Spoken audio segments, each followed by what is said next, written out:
Chapter 371. If one of them dies, the other one will not live alone.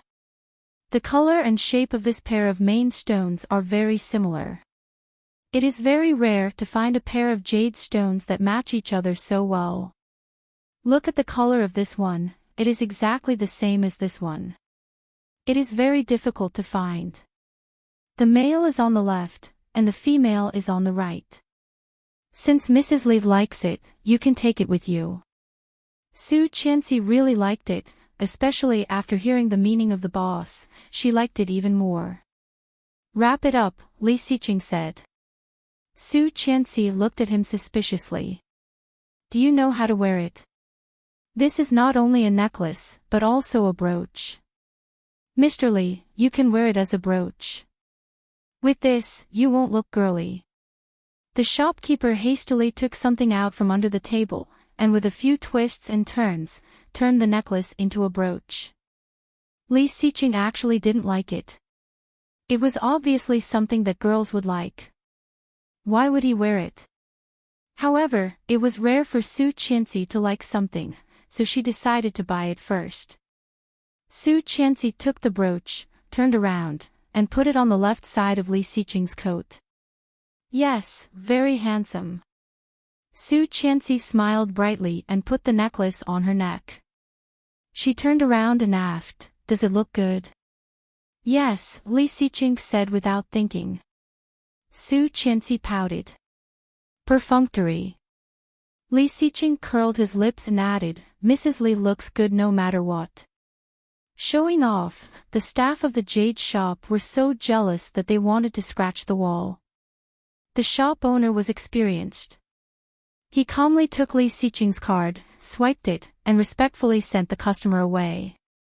Su Qianxi walked around the mall but still could not think of anything to give Grandpa. She frowned. "Don't rush. Take it slow. There are still a few days." Thinking of her previous lifetime, every time she gave Grandpa something, he did not seem to like it very much. Otherwise, she could use that as a reference. Suddenly, Su Qianxi had an idea. She looked up, her eyes sparkling. "Mr. Li, I got it." "Yes. I will make a longevity peach for Grandpa." "Longevity peach?" "Yes, yes." She gestured with her hand. "It's a peach this big. It's actually a bun. If I made it myself, would Grandpa be very happy?" "Yes." "This is it then." She breathed a sigh of relief. "But is it too cheap? Should I buy something else?" How could your kind intentions be cheap? If she personally made something for him, he would treasure it like a priceless treasure. Li Xiqing's eyes became softer as he rubbed her head. "Since you've thought of it, come with me to O Ming's place." O Ming. So far, Su Qianxi had only seen him a few times. In a real sense, they had only met once. The last time she had a miscarriage and was hospitalized. Yes, he's going to propose to that woman and bring her out to meet people. That woman. Yu Lily. Su Qianxi blinked. Yu Lily will not agree. Li Xiqing glanced at her. You know her quite well. We've been classmates for 3 years, after all. More importantly, she clearly knew that Yu Lily did not marry O Ming at all. She even died in his hands. The 3rd chapter. I've written a lot in the past 2 days. I tried to update it all at once, but everyone thought I didn't. I tried to redress the injustice, but I was scolded. It's not easy to write a book. Please read it and cherish it. Notice, next Tuesday, 25th, the book will officially go on sale for a fee. There will be 30 to 50 chapters. After that, there will be a minimum of 8,000 chapters. There will be frequent updates. Thank you for your support. Recommending October Night Whale Young's excellent novel, My Beautiful Wife. See you tonight. Xiao Xiaoxia cried, "Since I married you, I've been in trouble every day." Chapter 372. Not a good thing. Li Xiqing reached out and touched her nose. Don't get too close to that woman. You will be led astray. She flinched and held his hand with a smile. I won't. You will teach me well. Li Xiqing was very satisfied with her flattery and put his big hand around her waist. They are in Palace 1. Let's go. Palace 1 was in the center of Kingstown, an entertainment venue owned by O Group. When they arrived at room 888, O Ming was holding a woman in his arms and singing a love song. They were singing Zhang Shui's Lovesickness in the Wind and Rain. It was a classic old song, and both of them had good voices, but Luo Zhan was sitting on the side like an idiot. Seeing Li Xiqing coming in, Luo Zhan was happy at first, but when he saw his wife behind him, he suddenly became depressed. She threw herself onto the sofa, her face full of grief and indignation as she shouted, "Why did I have to keep the appointment?" However, no one heard his cry at all. Li Xiqing sat down with Su Qianxi, picked up a pillow, and threw it at Luo Zhan's face. Luo Zhan was killed on the spot. After the song, O Ming put down the microphone and walked toward Li Xiqing. "Qianqian, come sing." Yu Lily called. "I remember you were a microphone hog in high school. Do you know how to sing, actress?" "Yes." Su Qianxi immediately stood up and trotted over excitedly, picking up the microphone that O Ming had just put down. "Come on." The familiar melody sounded, and when O Ming's face appeared on the big screen, Su Qianxi looked even more excited. Yu Lily gestured to her, indicating that she should sing first. A low female voice sounded, and the voice was very beautiful.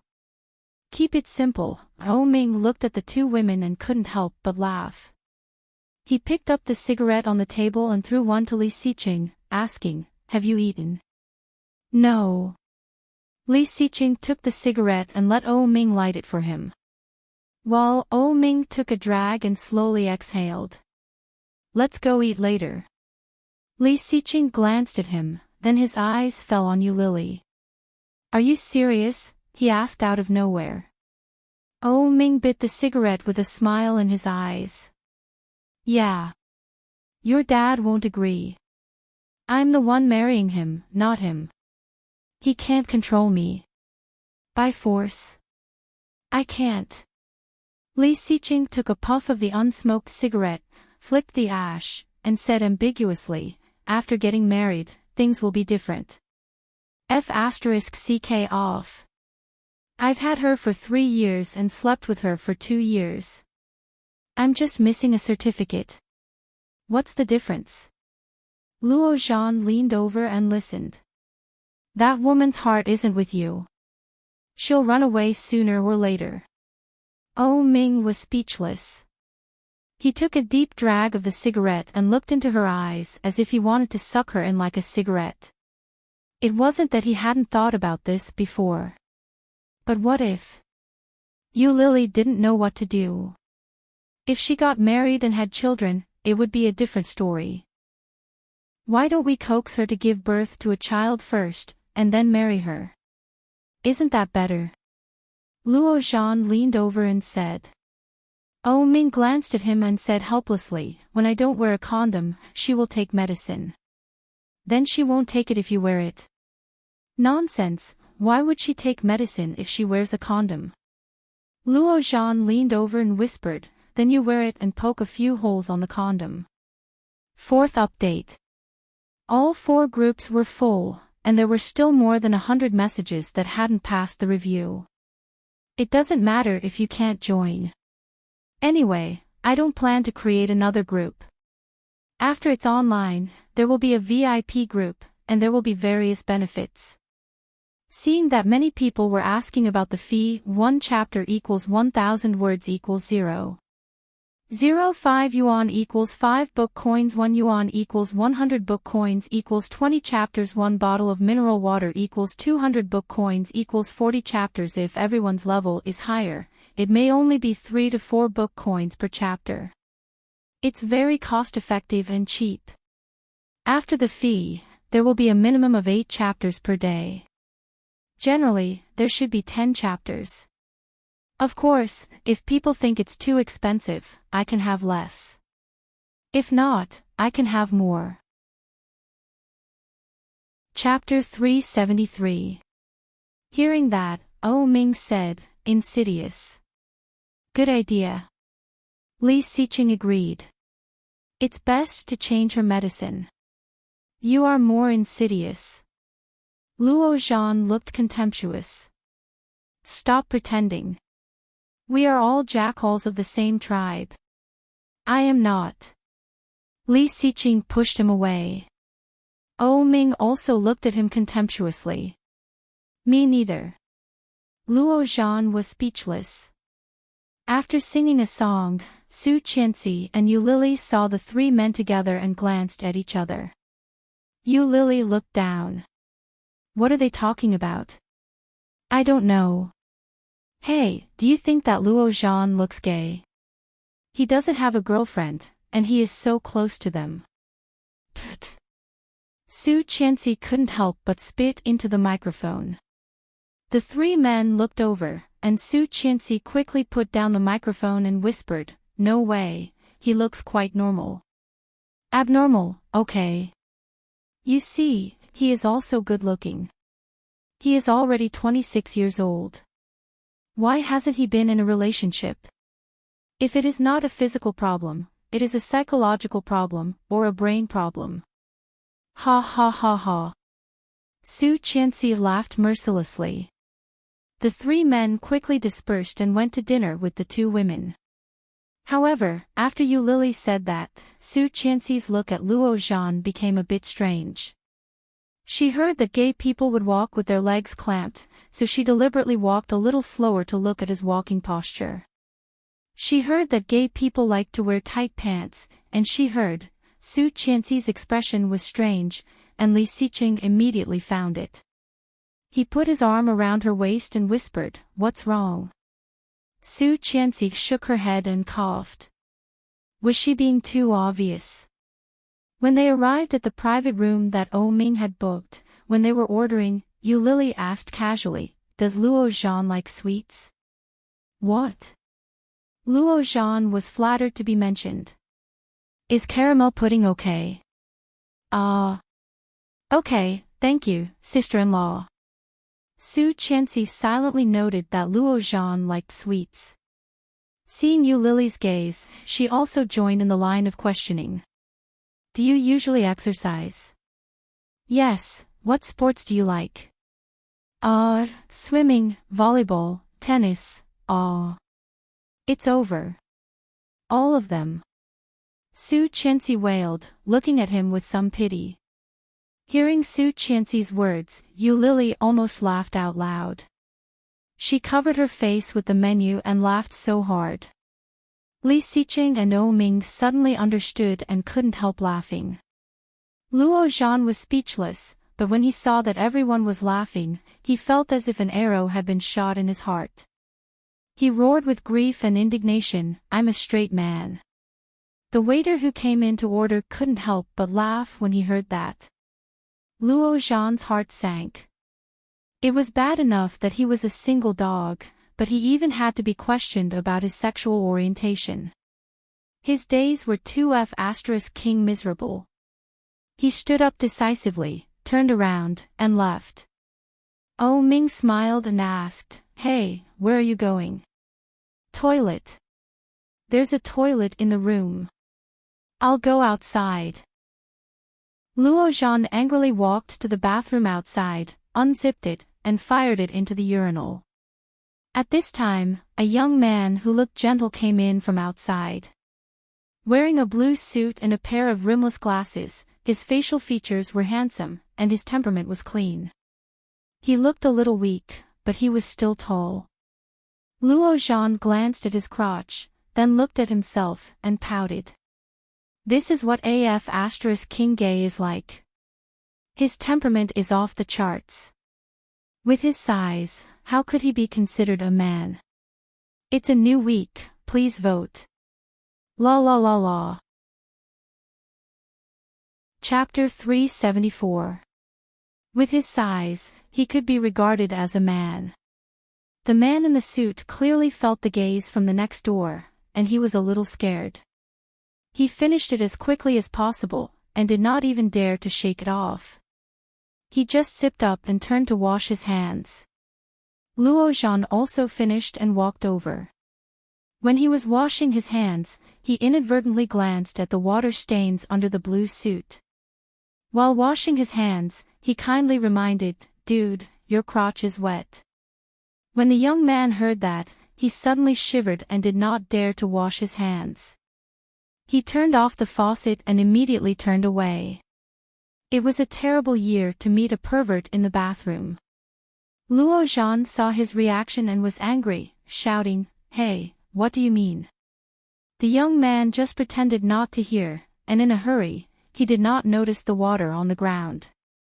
He slipped and almost fell. Fortunately, he held the door frame, or he would have fallen very badly. Luo Zhan saw this scene, was even more angry, and reached out to put his hand on the man's shoulder. The man immediately turned around, slapped his hand away, and said angrily, "I am a straight man." Luo Zhan was speechless. Suddenly, he felt like thousands of arrows were piercing his heart, making him feel that there was nothing left to live for. Gritting his teeth, Luo Zhan was a little angry. "Which eye of yours saw that I am gay?" The man in the suit had a look of disgust on his face, reached out and slapped Luo Zhan's hand away, and hurried away. "Damn, what the hell?" Luo Zhan cursed and watched him walk in the direction of the box where they were. Yu Lily came out to make a phone call. At a glance, she saw the man, and her eyes lit up, shouting, "Luihan."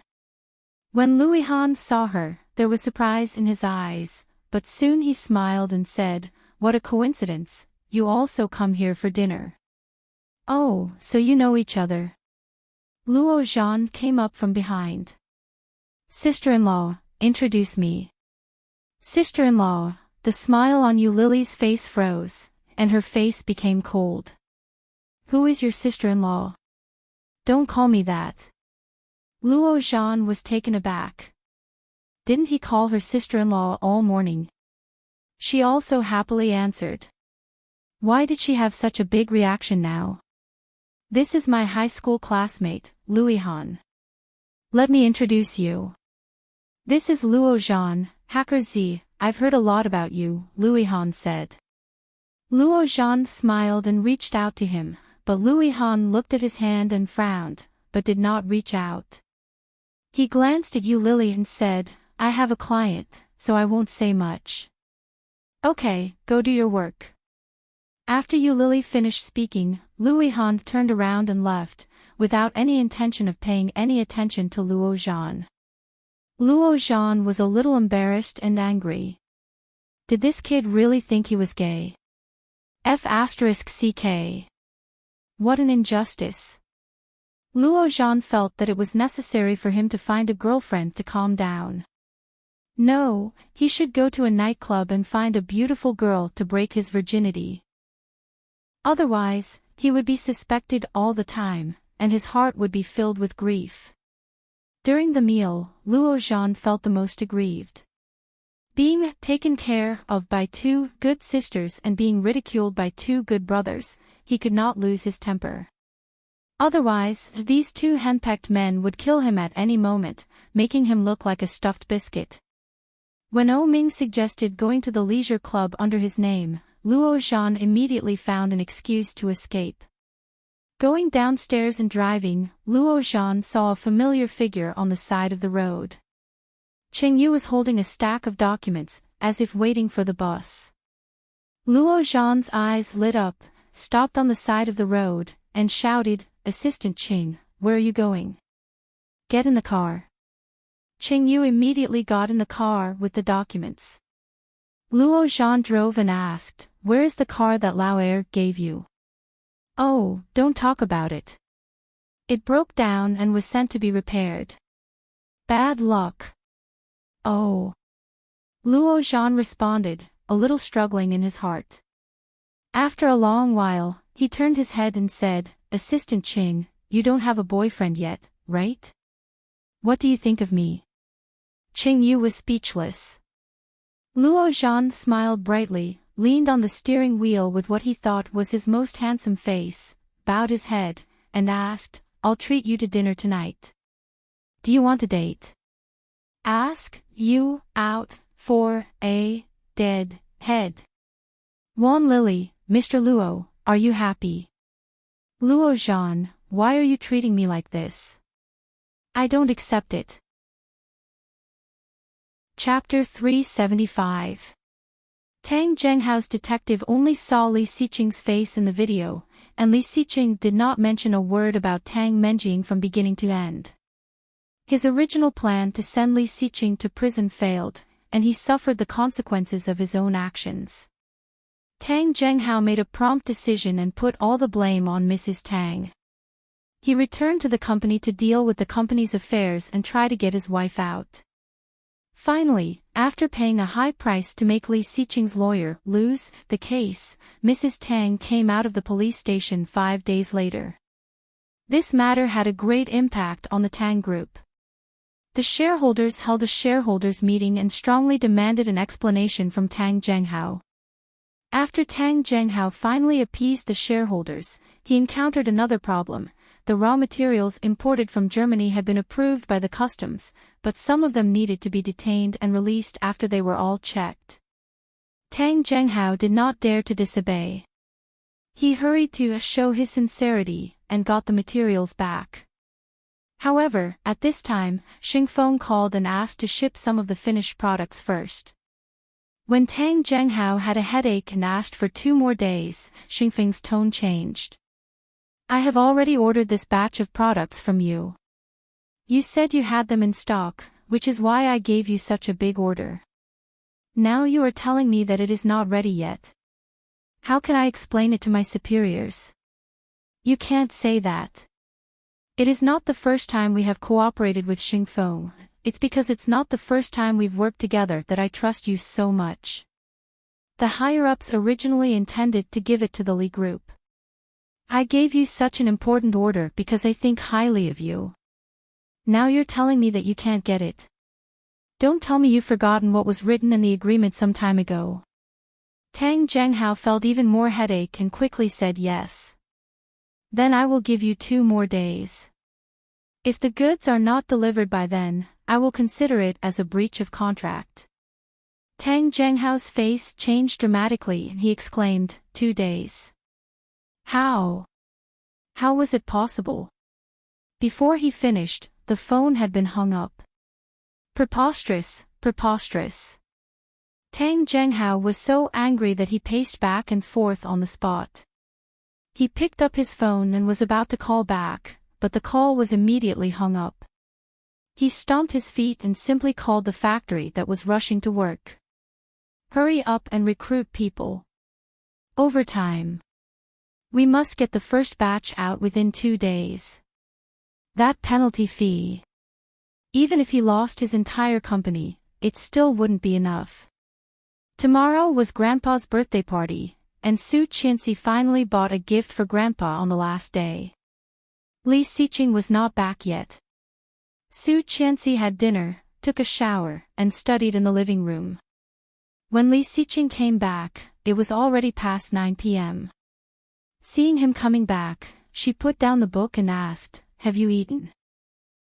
Not yet. Okay, take a seat. I'll heat up some food for you. Okay. He looked at her softly. I'll go take a shower first. After Su Qianxi heated up the dishes, Li Xiqing came downstairs, wearing only a rabbit fur robe.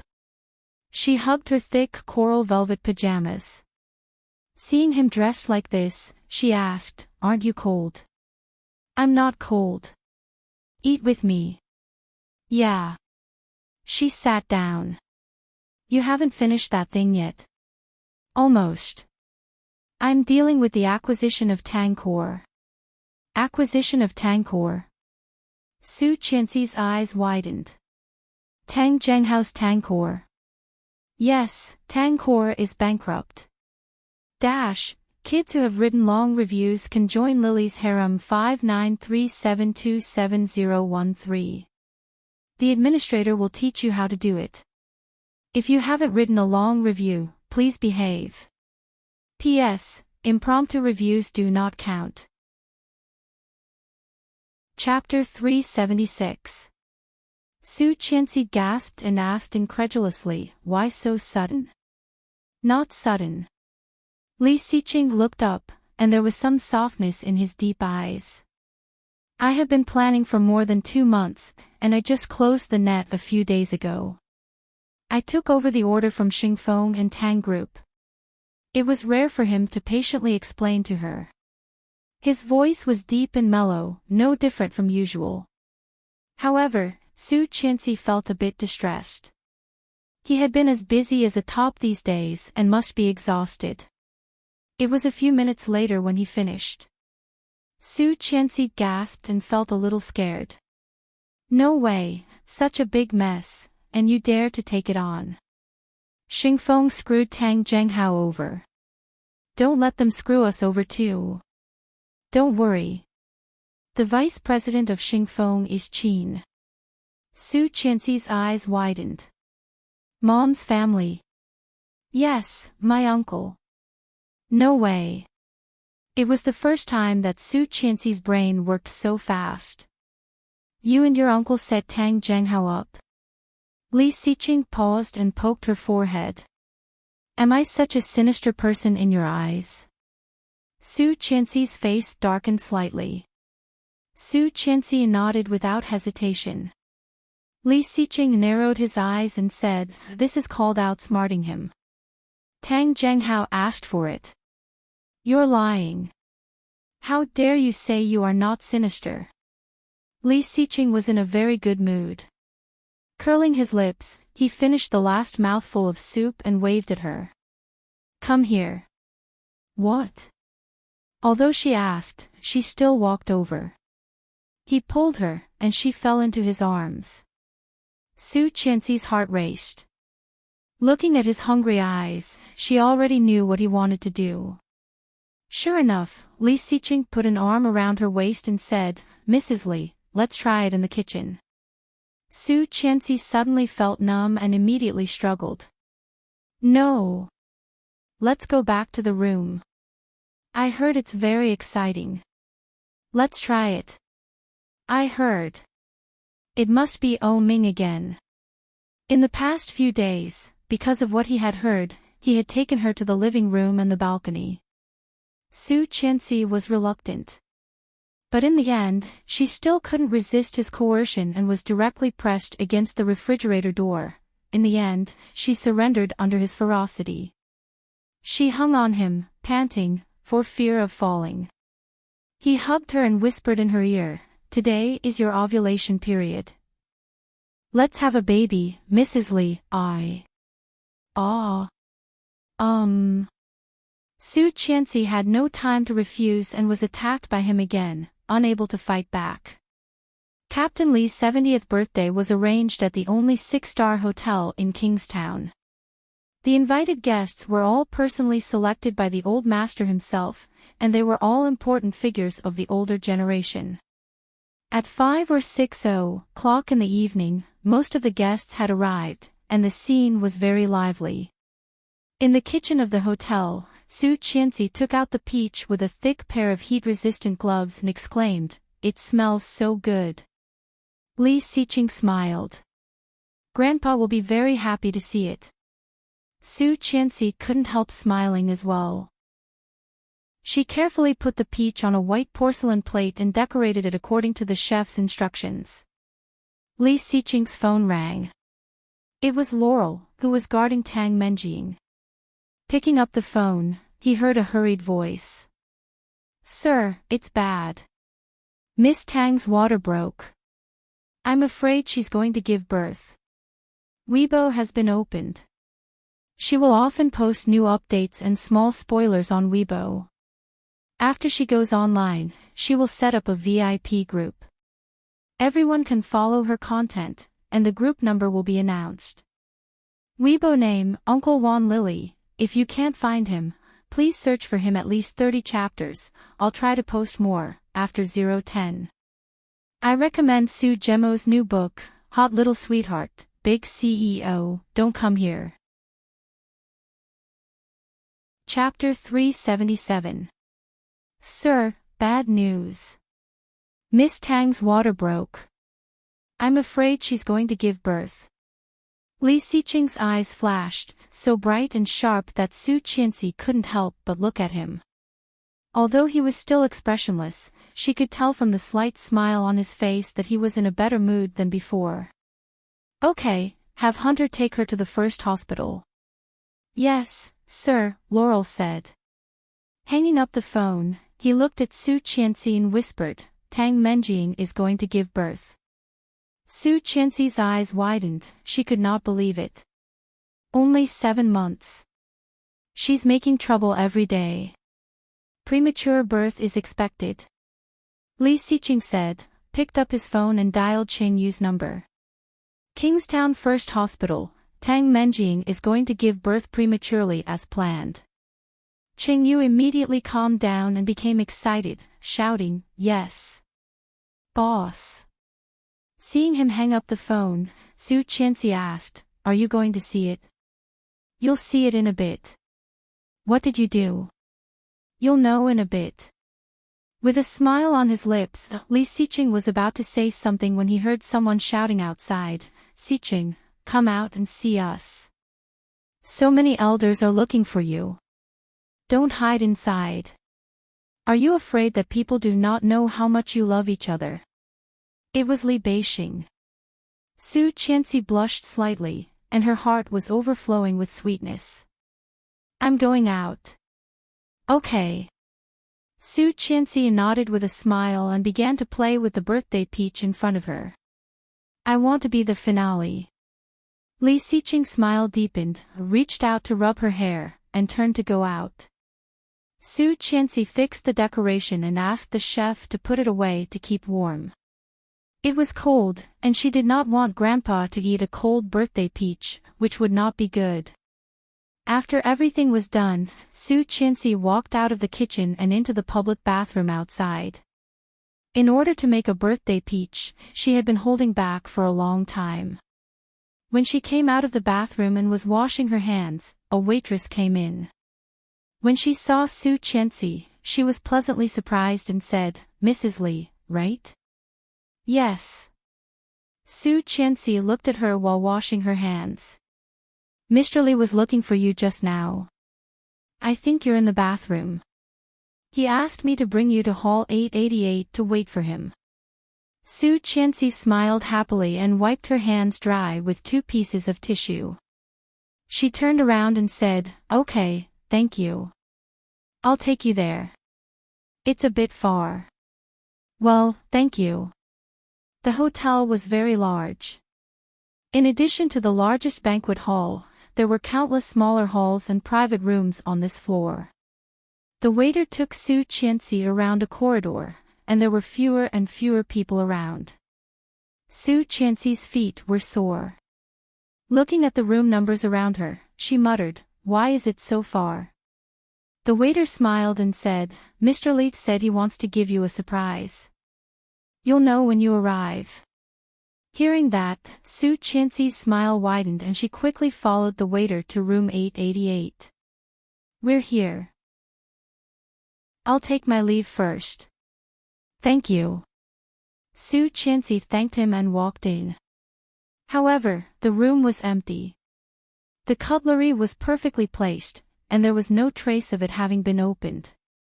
She felt something was wrong and called, Mr. Li. No one answered. Su Qianxi walked in and found a large garbage truck in the corner. How could there be such a thing in a private room of a hotel? Su Qianxi had a bad feeling and wanted to run away. However, a strong force suddenly grabbed her neck. She struggled, and her first reaction was to scream. Chapter 378. Kingstown First Hospital. The hospital had been open for decades, and it was not that the hospital had never received a premature birth, but it was the first time that a premature birth could attract so much attention, even for the old doctors who had worked for more than a decade. Outside the delivery room, there were more than 10 people gathered. Although they were separated by a screen, it was obvious that some of them were secretly filming, some were doing a live broadcast, and some were preparing a press release at the last minute. Qingyu personally came to watch in case of any accidents. God knew how long she had waited for this moment. Tang Menjing was a mistress, and everyone had the right to punish her. She had seen her boss being wronged by this woman with her own eyes. It was all because of Tang Menjing that the boss's wife almost divorced her boss. It was all because of this child. Now that the highlight was finally here, Qingyu was excited. As long as the child was born and a paternity test was done in front of everyone, then Tang Menjing would have nothing to say, right? At that time, the entire Kingstown would know what kind of person Tang Menjing was. The sound of slapping people in the face was simply refreshing. There are too many people. Don't all pile up here. A nurse said impatiently. Go out and wait. What's so interesting about giving birth? Qingyu consciously shrank to the back. One of the reporters from the news agency gestured for her to keep quiet. There were more than a dozen people at the scene, but no one made a sound. Seeing this, the nurse knew that they could not be driven away and went directly into the delivery room.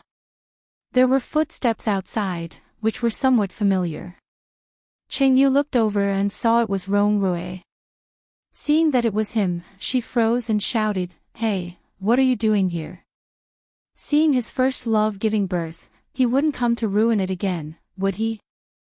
Rongrui looked at Qingyu, his sharp eyes slightly softened, and said, "I'm here to end it." End it? Qingyu repeated. When she came back to her senses, Rongrui had already taken out a card from nowhere. After swiping the card, he opened the door of the delivery room and walked in. Qingyu's eyes widened and blurted out, "Damn, how dare he!" As soon as Rongrui pushed the door in, the doctors in the delivery room all looked over. "Hey, you can't just come in. Get out!" A nurse shouted in horror and came up to chase him away. But Rongrui didn't care. He walked up and shouted, "Menjing, it's me." Tang Menjing screamed in pain, but when she heard Rongrui's voice, her eyes lit up and she shouted, "Rongrui, Rongrui." Tears fell uncontrollably. She reached out to him. "Rongrui, I'm here. Let him in." "No, this is the delivery room. Get out of here." "No, let him in, or I will not give birth." Tang Menjing yelled, her face pale and her forehead covered in cold sweat. The pain made Tang Menjing dizzy, and she could barely see anything. She didn't know how Rongrui negotiated with the doctor. 10 minutes later, Rongrui walked over wearing protective clothing and a mask, looking down at her. Tang Menjing's legs were stretched apart. From Rongrui's angle, he could see the blood flowing down. Chapter 379. Every time, when she needed him the most, he would be there for her. Handsome, like a god, he would help her solve everything. However, she was blinded by Li Xiqing, the man who was not destined to belong to her. During the time she was imprisoned, she had thought about many things. Many things. If she could do it all over again, she would not pester Li Xiqing and would cherish the person in front of her. Fortunately, there was still a chance for her to turn the tables. After giving birth to the illegitimate child, she would settle down and be with Rongrui. Tang Menjing smiled, holding Rongrui's hand, and called, "Rongrui, yes." Rongrui held her hand back, but his eyes were no longer full of love. Tang Menjing was in pain and did not notice the slight change in Rongrui. The nurse's hands kept pushing her belly. Tang Menjing turned her head and said, "You know, during this time, I have thought a lot." Rui held her hand and did not speak. After I give birth, when I go back, I will marry you. Tang Menjing gasped, sweating. Don't talk, the nurse shouted. Tang Menjing held Rui's hand tightly and did not listen to the nurse. With a pale face, she struggled to ask, okay? Last time you proposed to me, I did not say yes. Now, I say yes, okay. Rui held her hand, wearing a mask on his face. His eyes were cold, and his voice was slow. No. Hearing that, Tang Menjing widened her eyes and stared at him. Rui's eyes were cold, looking at her. Rui has been killed by you. Have you forgotten? Tang Menjing's heart seemed to be clenched tightly, so painful that she could not breathe. Looking at him, she felt extremely unfamiliar. Was this Rui? Was this the man who once vowed to protect her for the rest of her life? He once said that whether she loved him or not, he was willing to be with her. He said it with his own mouth. However, at this moment, Rui's eyes were cold. There wasn't even the slightest bit of tenderness and love from before. Why did it turn out like this? Tang Menjing's body trembled violently. The doctors and nurses were shocked and shouted, "Do not affect the patient's mood." Rui did not listen and continued, "When you chose Li Xiqing and me and pushed me to the bodyguards, I was already dead. I committed suicide in the villa you lived in. Do you remember?" Tang Menjing was in so much pain that she almost fainted, but her heart ached even more. She screamed, "Ah, scram! Get out!" A doctor pulled Rui up and forcibly separated his hands. He lifted him up and kicked and pushed him out of the room. However, Tang Menjing's breathing became more and more rapid. Clutching the railing of the bed, she cried, Why? Rui's words and attitude had easily shattered the belief that she had always held onto and firmly believed in. Rui. Tang Menjing cried. Why, did you forget that Rui was killed by your own hands? Have you forgotten? Oh no, the patient is having an emotional breakdown and is bleeding profusely. Chapter 380. When Rui was kicked out, Qingyu saw him and immediately walked over. Seeing the blood on his protective suit, she asked, "What's the situation?" "Nothing." Rui was ready to leave. "What the hell?" Qingyu was a little angry and immediately followed. "Then why did you go in? Did you give birth?" "No. You haven't given me the video you promised." "I gave it to Luo Zhan." Rui's voice was a bit cold. He took off his mask and protective suit while walking. "Luo Zhan?" "Yes." Rui took off his clothes, threw them away, and sat down on a chair in the hallway. "He will broadcast it on Weibo. When the DNA comes out, your Mr. Li can be cleared." Qingyu felt a little angry at his indifference. Her face was red, and she turned to leave. However, her hand was suddenly grabbed. Turning her head, she saw Rui's amber eyes staring at her. Her heart pounding, she looked at him. Rui's expression was unclear. He said, I will take responsibility. You don't have to worry." Hearing that, Qingyu's face was stained with a layer of anger. She threw his hand away, raised her foot in high heels, and kicked him hard. She yelled, "Screw you. I don't like men like you." Li Xiqing was surrounded. He was surrounded by elders that he had not seen for a long time, friends of his grandpa, friends of his father, and childhood playmates who always liked to tease him for being a blockhead. After toasting them one by one, Li Xiqing drank a dozen glasses of liquor in a row, and his face was a little red. After Li Xiqing was drunk, everyone asked him to bring his wife out to meet people. When it came to Su Qinci, Li Xiqing's expressionless face became a bit soft. Some people keenly noticed this and started to make a fuss again. Li Xiqing could not win against them, so he picked up his cell phone and dialed her number. However, after a dozen rings, no one answered. "Wait a minute, I'll go get her." Li Xiqing put down the glass, but suddenly thought of something. "Don't get her drunk later. She can't hold her liquor well. In addition, she was not a good drinker. After getting drunk in the Maldives last time, he remembered it very well. Don't worry, I definitely won't force her down. If we can get you drunk today, it will be a success." Everyone burst into laughter.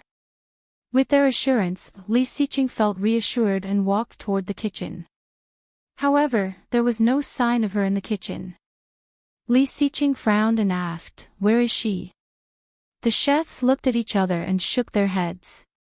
He picked up his phone and called again, but no one answered. He looked around and did not find Su Qianxi, which made him feel a bit panicked. There were only a few places she could have gone to. She didn't pick up her phone, and she couldn't be found either. What the hell was she doing? Oh Ming was hiding in a corner with Yu Lily.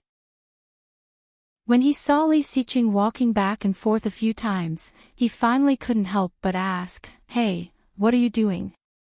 "My wife is missing, help me find her." Oh Ming snorted disdainfully. "You're a grown man, and you're still afraid of getting lost. Did he go to the toilet?" "The one with the surname Yu, go look for him." "Oh, wait a minute." Yu Lily walked to the bathroom to look for him. Li Xiqing's heart inexplicably sped up, a feeling he had never felt before. Chapter 381. The wind was howling, and it sounded like there was water. Li Xiqing called, "Su Qianxi." There was no answer. Li Xiqing looked at the phone and found it was Mrs. Li. However, why was no one saying anything? "Where are you?"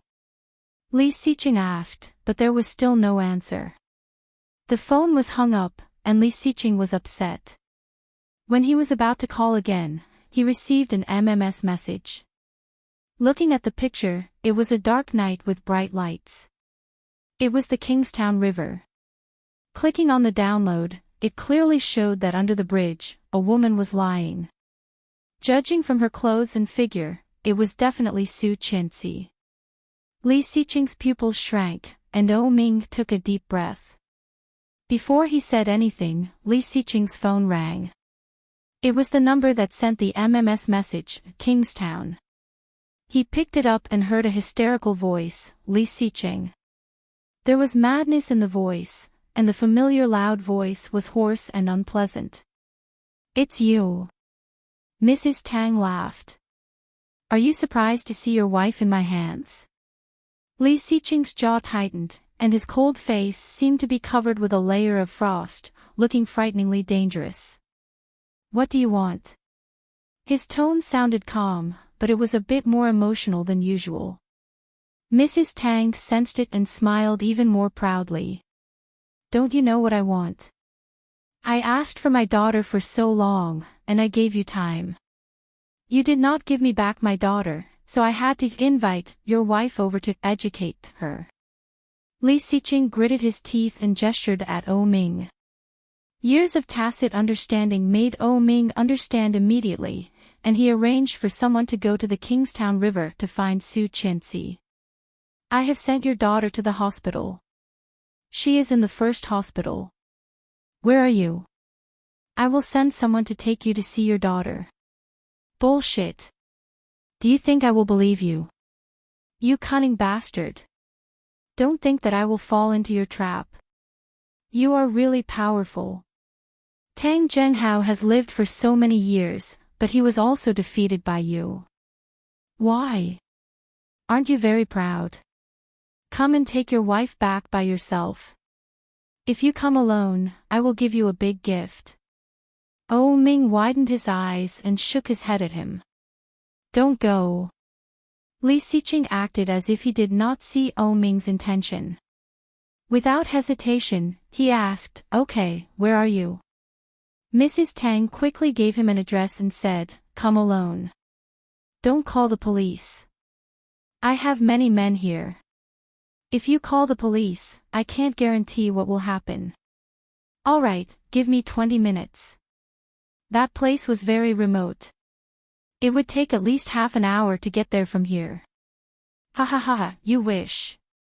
15 minutes. If you're any slower, I'll have to hire someone to serve her well." Disgusting. The anger in Li Xiqing's heart erupted like a volcano. However, at this time, he could only take a deep breath and say, "Okay, I'll be right there. Don't come over. They have guns." A sharp female voice came. It was Su Qianxi. Ah! Li Xiqing's heart was about to jump. His calmness, which had been like a snow mountain for thousands of years, suddenly collapsed under Su Qianxi's scream. Chapter 382. Li Xiqing was so anxious that his eyes were red. Hearing the phone being hung up, he suddenly did not know what to do. Ming had known him for so many years and had never seen him like this. He was a bit dazed. But soon, he went up and restrained him, yelling, "Li Xiqing, calm down." Li Xiqing's hands were trembling slightly. It was so slight that even he did not notice it. However, Ming clearly noticed it. Holding Li Xiqing's hands, Ming was terrifyingly calm. "Li Xiqing, look at me." Li Xiqing looked up and suddenly grabbed Ming with great strength. He said, "Ming, I'm going out for a while. Don't tell Grandpa or anyone else about this. I'll be back soon with my wife." After that, he left Li Xiqing's hands and ran toward the elevator. Li Xiqing's mind was blank, and the only thing left in his mind was the string of numbers. 15 minutes, 15 minutes. Su Qianxi's sudden yell startled everyone around her, without any warning. The men watching her from both sides came up and covered her mouth. Mrs. Tang hung up the phone and kicked Su Qianxi hard, yelling, "Little bitch, shut up." Su Qianxi flinched and struggled. However, both his hands and feet were bound together. No matter how much he struggled, he couldn't move an inch. "Be good, and maybe I won't do anything to you. As long as your man gives me my daughter, I won't let anyone rape you. How about it? Isn't it a good deal?" Su Qianxi only felt a chill coming from all directions. Shaking her head desperately, she was surrounded by fear. "No, I can't. Nothing is impossible." Mrs. Tang raised the gun in her hand and patted Su Qianxi's face. She said with a smile, "Now you're scared. Beg me. Weren't you very arrogant at the door of the house? Beg me, and I will let you go." Su Qianxi's tears fell, and she curled up, biting her lower lip and staring at her. Mrs. Tang sneered, "You're quite stubborn." Then she looked at the man next to her and asked, "Is Monkey here?" "On the way." Mrs. Tang sneered at Su Qianxi, raised the gun, and wiped it. Looking relaxed, she asked, "Have you ever heard of HIV?" Su Qianxi was stunned. HIV, Su Qianxi's pupils shrank as fear and panic engulfed her. This was AIDS. "It seems that you know what this is." Mrs. Tang raised the gun and slowly loaded it. Pointing the black muzzle at Su Qianxi, she suddenly pushed it forward. Bang! Ah! Su Qianxi was so scared that she burst into tears. She immediately looked away, her body trembling because of the shock. The men laughed with Mrs. Tang. Su Qianxi gritted her teeth to stop herself from crying. Her body trembling, she stared at them with her dark eyes. Mrs. Tang enjoyed the look on her face. She stood up and kicked her. "What are you staring at, you little bitch?" She did not even dare to scream and curled up into a ball. "Why aren't you shouting? Keep shouting. Keep shouting. Mrs. Tang kicked Su Qianxi's legs and waist in high heels. Chapter 383. Perhaps because there was no response, Mrs. Tang felt a bit bored. Pursing her lips, she stopped and said, "Why is Monkey not here yet? It's been 3 minutes. I gave him 15 minutes. When he comes, he will think I'm too merciful if he doesn't see this little b asterisk tch being f asterisk ked." What did they want to do? What did they want to do? Su Qianxi clenched her legs and tried to curl up. Mrs. Tang clearly saw her intention and sneered, "It's useless." A skinny man drove a motorcycle over and quickly stopped nearby. Su Qianxi felt cold and desperate, wrapping her tightly. This man must be Monkey the old woman had mentioned. This was the highway leading to the edge of the city. The vehicles coming here must be ready to go out of the city. At this moment, she could only hope that someone would pass by and save her before they did it. However, at this time, it was already dark, and the weather was so cold. Would someone really pass by and save her? The possibility was almost zero. "Boss, I didn't expect that after so many years of seclusion, you would come back. Our gang has been looking forward to your return. In the past few years, without your leadership, our performance has been getting worse day by day." Performance. A bunch of thieves. Talking about performance. Mrs. Tang used to be a thief. She had been locked up for a few years because of stealing. Later, she somehow hooked up with Tang Zhenghao and became the wife of a rich family. Sure enough, a dog could not change its habit of eating sh*t. Su Qianxi knew it clearly and was full of disdain. Hearing Monkey's words, Mrs. Tang sneered, "Didn't you see the news? My man is bankrupt, and my daughter is missing. Don't you think I'm back, you be asterisk cheese?"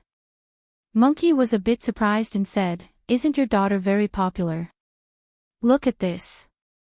Su Qianxi heard Weibo being refreshed. Monkey said, "Your daughter failed to seduce Li Xiqing and got f asterisk ked by this foreign man. This is a hot topic on Weibo. It was posted less than an hour ago. Look, more than 600,000 likes and 200,000 comments." Looking at the video, Mrs. Tang's face became paler and paler. This was the video that was hacked by Rong Rui in Li Zhao's study. How could there be more? Why is he on Weibo again?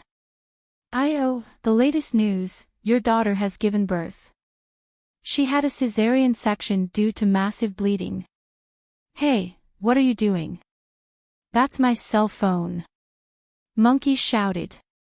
Mrs. Tang picked up the phone and threw it at Su Qianxi's face.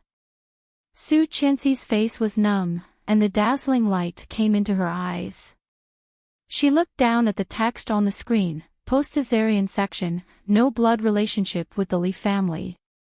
Monkey walked over to pick up the phone, but when he saw Su Qianxi's face, his eyes widened. "Boss, the surprise you said for me is this girl. Wow, so beautiful."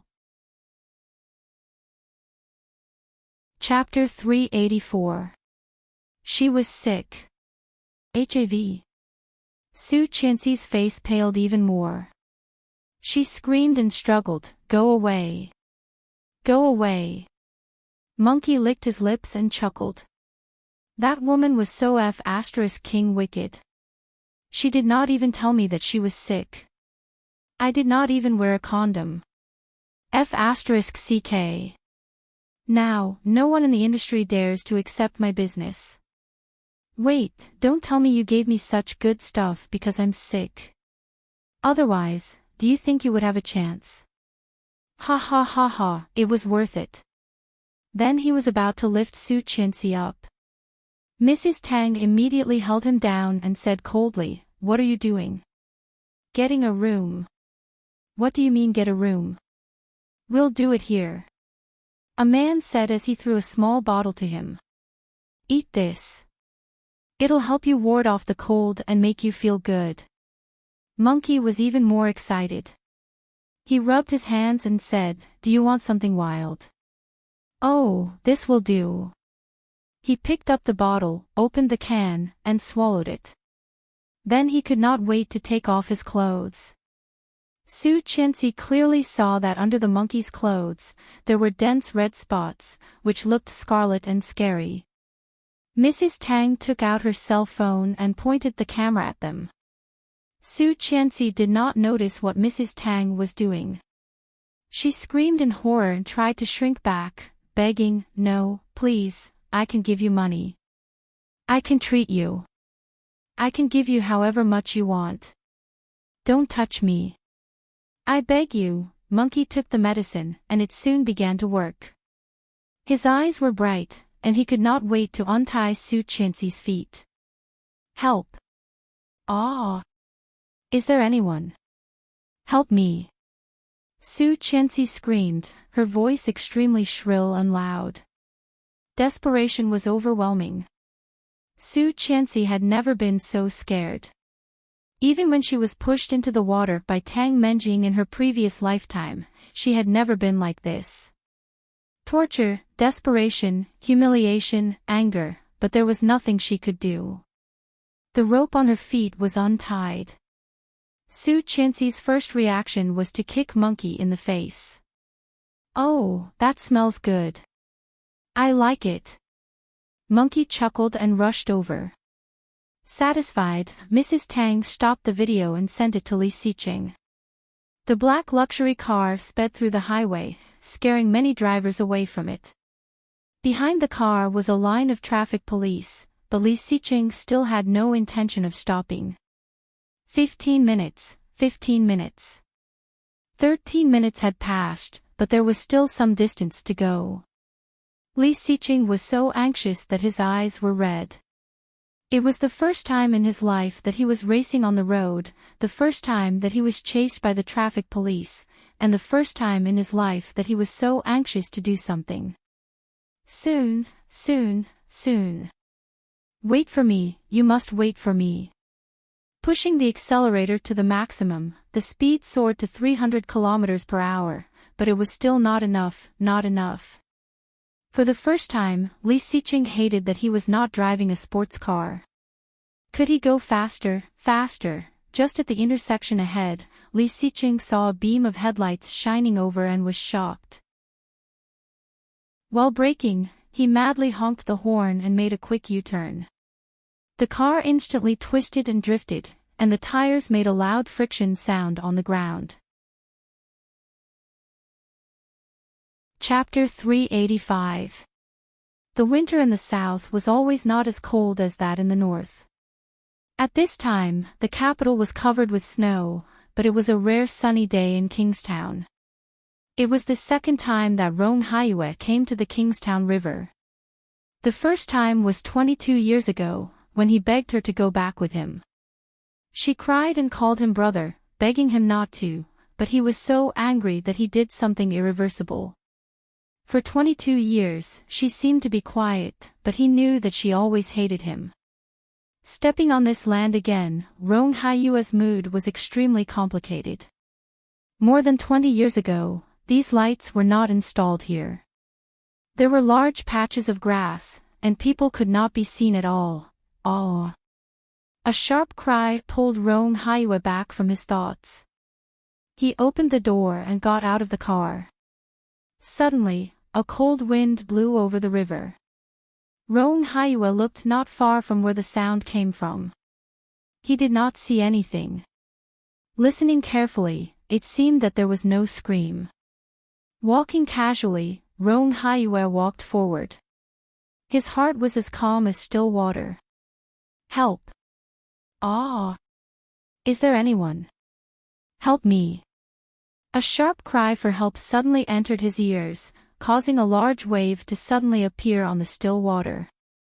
Rong Haiyue followed the sound and saw a few people standing in the distance. He shouted, "What are you doing?" This voice was like the sound of nature to her. Kicking her legs, she shouted, "Help, help!" Roan Hyue recognized the voice. Was it Song Yifun's daughter? The girl who spoke sweetly to the boy of the Leaf family in the kanji shop last time. Blood rushed to his head. Roan Hyue strode over and shouted, "Let her go." Damn it, where did this old turtle come from? Trying to be a hero. The two men next to him cursed and turned to face Roan Hyue. Mrs. Tang was also very angry. Kicking Monkey, she shouted, "Hurry up." Monkey was a bit scared and said, Wait, I haven't found the feeling yet." Roan Hyue rushed up and knocked one of them down without any explanation. He grabbed him and then kicked the other man. His movements were smooth, bold, and ruthless. At first glance, it was obvious that he was a martial artist. Monkey was even more terrified. Seeing this, Mrs. Tang yelled, "You do what you do. I'll deal with this guy." With that, he walked forward, raised the pistol in his hand, and shouted, "Don't move." When Roan Hyue saw the gun, he threw the man away, raised his hands, and stopped moving. Su Qianxi recognized that he was Roan Hyue. She was a bit surprised, but at this moment, she had no time to care about anything else. Looking at the monkey in front of her, she gritted her teeth and whispered, "Do you want money? I can give you money. 1 million, is that enough?" Monkey was a little moved. He looked at her and asked, "Really?" She was pleased and continued to tempt him. "My husband is Li Xiqing. He is very rich, the richest man in Kingstown. Have you heard of him? Let me go, and I will give you money. If 1 million is not enough, then 5 million, enough for you to spend for the rest of your life, okay?" Motherf ****. Mrs. Tang cursed and stepped on Su Qianxi's foot. Chapter 386. Monkey was a bit moved. Although this woman was beautiful, women were everywhere. 5 million, he had never seen so much money in his life. Mrs. Tang was furious and yelled, "Monkey, what are you waiting for? I am Mrs. Tang. It's only 5 million. I'll give it to you. When Li Xiqing comes, you won't have the chance to enjoy such a beautiful woman."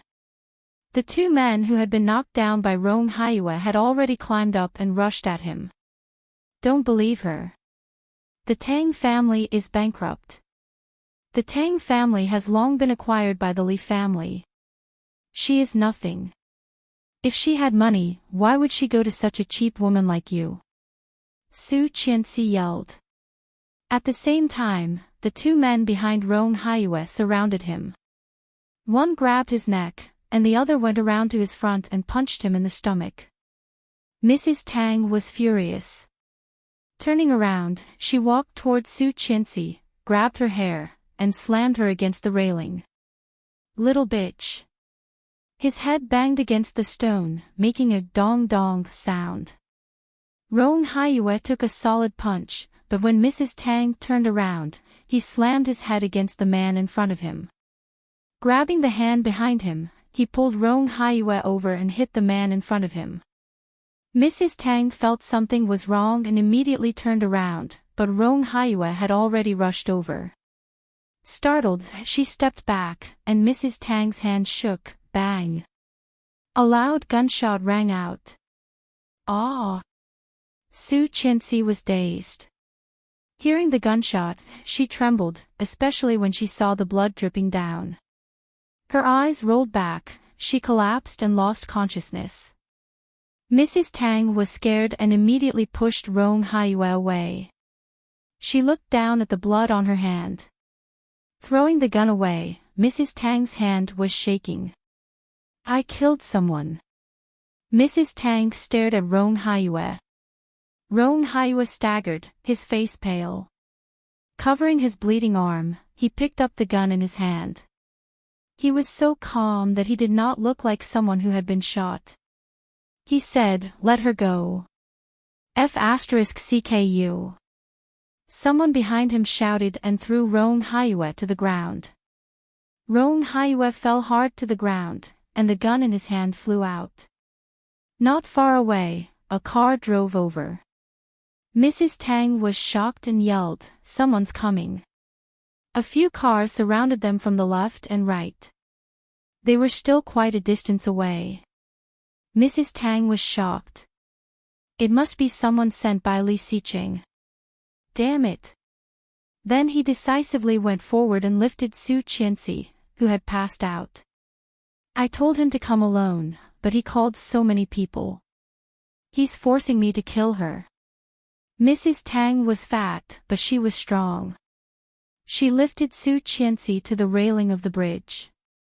Roan Hyue was pressed down, and the man sat on him and punched him hard. Seeing this, his heart skipped a beat and he shouted, "What do you want to do? Die!" Mrs. Tang threw her hard, and Su Qianxi's body quickly fell. Soon, there was a splash. When Roan Hyue saw Su Qianxi being thrown into the water, the pain in his body seemed to disappear. There was only one thought in his mind: save her, save her. Chapter 387. 6 cars stopped and surrounded the place. Mrs. Tang had nowhere to run, and the 4 of them were arrested. "Where is she?" the leader of the group yelled. Mrs. Tang sneered, "Who is it?" "I don't know what you are talking about." "Boss, there is blood on the ground." Someone yelled. "We did not find Mrs. Tang." There was blood on the ground, but no one was hurt. Looking around, a horrible idea suddenly came to his mind. The leader of the Li family immediately yelled, "Get into the water and find her." The black Maybach hit the railing, and Li Xiqing lost consciousness. He did not know how long it took for him to wake up. He was surrounded by traffic police and people. Seeing the cracked windshield, Li Xiqing moved and wanted to start the car again, but he could not.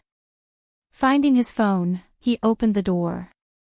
Li Xiqing had a terrible headache. Blood was dripping from his forehead, and he felt itchy. Wiping it off, he stumbled in that direction. Almost there, Li Xiqing picked up his phone and immediately saw the message from Mrs. Tang. Running as fast as he could, he clicked on the download. However, he was so dizzy that he almost fell several times.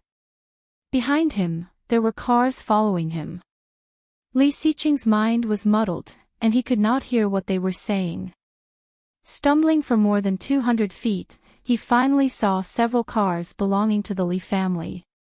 At the same time, the download was finished. A heart-wrenching scream came from the phone, and Li Xiqing's heart skipped a beat. People on the riverside all looked over. Seeing Li Xiqing in this state, the Li family was shocked and hurried to hold him. "Mr. Li." Looking at the video on the phone, Li Xiqing became more conscious and gloomier. "Where is she?" No one answered, but at the same time, a loud cry came from the river, "We did not find Mrs. Tang." The lights of the cars were still on. Li Xiqing glanced at the ground and the pool of blood was shocking. "What are you looking for?" "She is dead." Mrs. Tang laughed loudly. "Li Xiqing, you forced me to do this. You've ruined the Tang family's business and Tang Menjing's best years. Aren't you great? Come on, let's continue." Staring at the pool of blood on the ground, Li Xiqing breathed heavily and his ears were ringing. "What are you looking at? Even the Heavenly King wouldn't be able to survive a shot to the heart. If you want to find it, go into the water. It's right there." "Coward, you don't dare, right?" "Ha ha ha." Mrs. Tang laughed arrogantly. Her voice was like a devil's voice, echoing in their ears and echoing with crazy provocation. 2 more people jumped into the water to help with the salvage. Li Xiqing heard the sound of the water and suddenly went crazy. His first reaction was to rush toward the river. The people around him turned pale with fright. They quickly held him down and shouted, "Someone's going down, he's going down." Li Xiqing seemed to have calmed down, and the man's voice became softer. "4 people have gone down. If you go down like this, you will only get yourself killed. Do you want Mrs. Tang to see your dead body when she comes back?" Perhaps the man's words worked. Li Xiqing calmed down. When he let go of the man, Li Xiqing rushed toward Mrs. Tang. A solid fist fell on Mrs. Tang's face. Mrs. Tang screamed and leaned back. She was caught again. Chapter 388. As he spoke, he kicked her in the stomach. "Mr. Li, you will kill her." The people around him were anxious. 2 men tried to pull him back, but he was like a wild horse, and they could not stop him at all. Li Xiqing had completely lost his mind. Punching and kicking, he hit Mrs. Tang so hard that she bent over. Li Xiqing's eyes were bloodshot, and his body kept moving. It took 4 men to subdue him. Suddenly, a low moan came from behind. It was the sound of a man's soul, which seemed out of place at this moment. A tall and straight soldier came up and stammered with a red face, "Boss, this person seems to have taken medicine, you see." Hearing that, Mrs. Tang sneered in pain. Everyone's gaze was attracted to her. She opened her mouth, revealing her teeth that had been dyed red with blood. Her voice was filled with madness and cruelty, like the curse of a demon. "I wanted to let that little bitch enjoy herself, but I didn't expect you to bring so many people. I had no choice but to kill her in advance. It's you who killed your wife." Li Xiqing was even angrier, but at this moment, he calmed down. His eyes were as cold as frost, making Mrs. Tang's heart tremble. "Since that's the case, keep it for yourself and enjoy it slowly." Li Xiqing's voice was cold, and Mrs. Tang's face suddenly paled. "Take them to the car and let Mrs. Tang have fun." "Yes, sir." 2 men took Mrs. Tang to one of the cars. Mrs. Tang then realized that Li Xiqing was not joking. "No, you can't. Li Xiqing, you little bastard, you will get what you deserve. You will definitely get your retribution. You will be struck by lightning, and you will not have a good." Before he finished speaking, he was stuffed into the car. Monkey was also stuffed in at the same time. One of them wisely drove the car to a remote place. The rest of Mrs. Tang's men trembled and said weakly, "Monkey has AIDS." Her hands were tied. She might have woken up, but she might not have. The feeling of suffocation and coldness swept over her. She only felt it difficult to breathe, as if there was water flowing into her respiratory tract, so uncomfortable, so familiar. Rong Haiyue managed to catch her in the water and dragged her with all his strength. Fortunately, there was an underwater staircase not far away. Otherwise, Rong Haiyue could not guarantee how long he could last. Because of the cold weather, she was wearing too much. A thin down jacket that could hold water easily, a thick knitted sweater, and a long dress with the bottoms.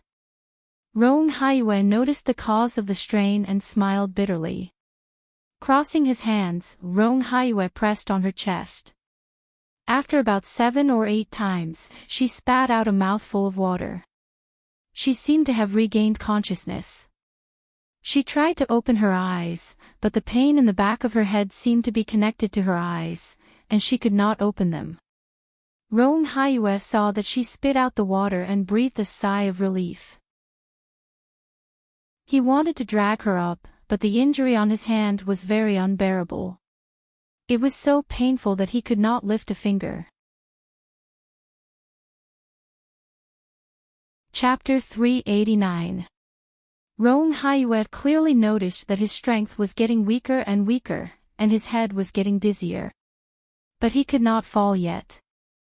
This girl who looked very similar to Rong Xian, her facial features were exquisite. Although a bit pale, The outline was almost exactly the same as Rong Xian when she was young. Song Yifun's daughter. Rong Haiyue's eyes were slightly red, and he laughed at himself. After resting for a while, Rong Haiyue helped her up and said guiltily, "I'm sorry."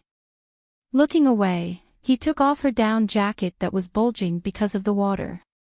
Su Qianxi clearly felt that someone was taking off her clothes, but she could not muster any strength. She struggled to raise her hand, trying to resist. However, her hand was only slightly raised, and before it touched the intruder, it had already fallen. Don't touch me." No, tears slid down her eyes, but she could not muster any strength to resist.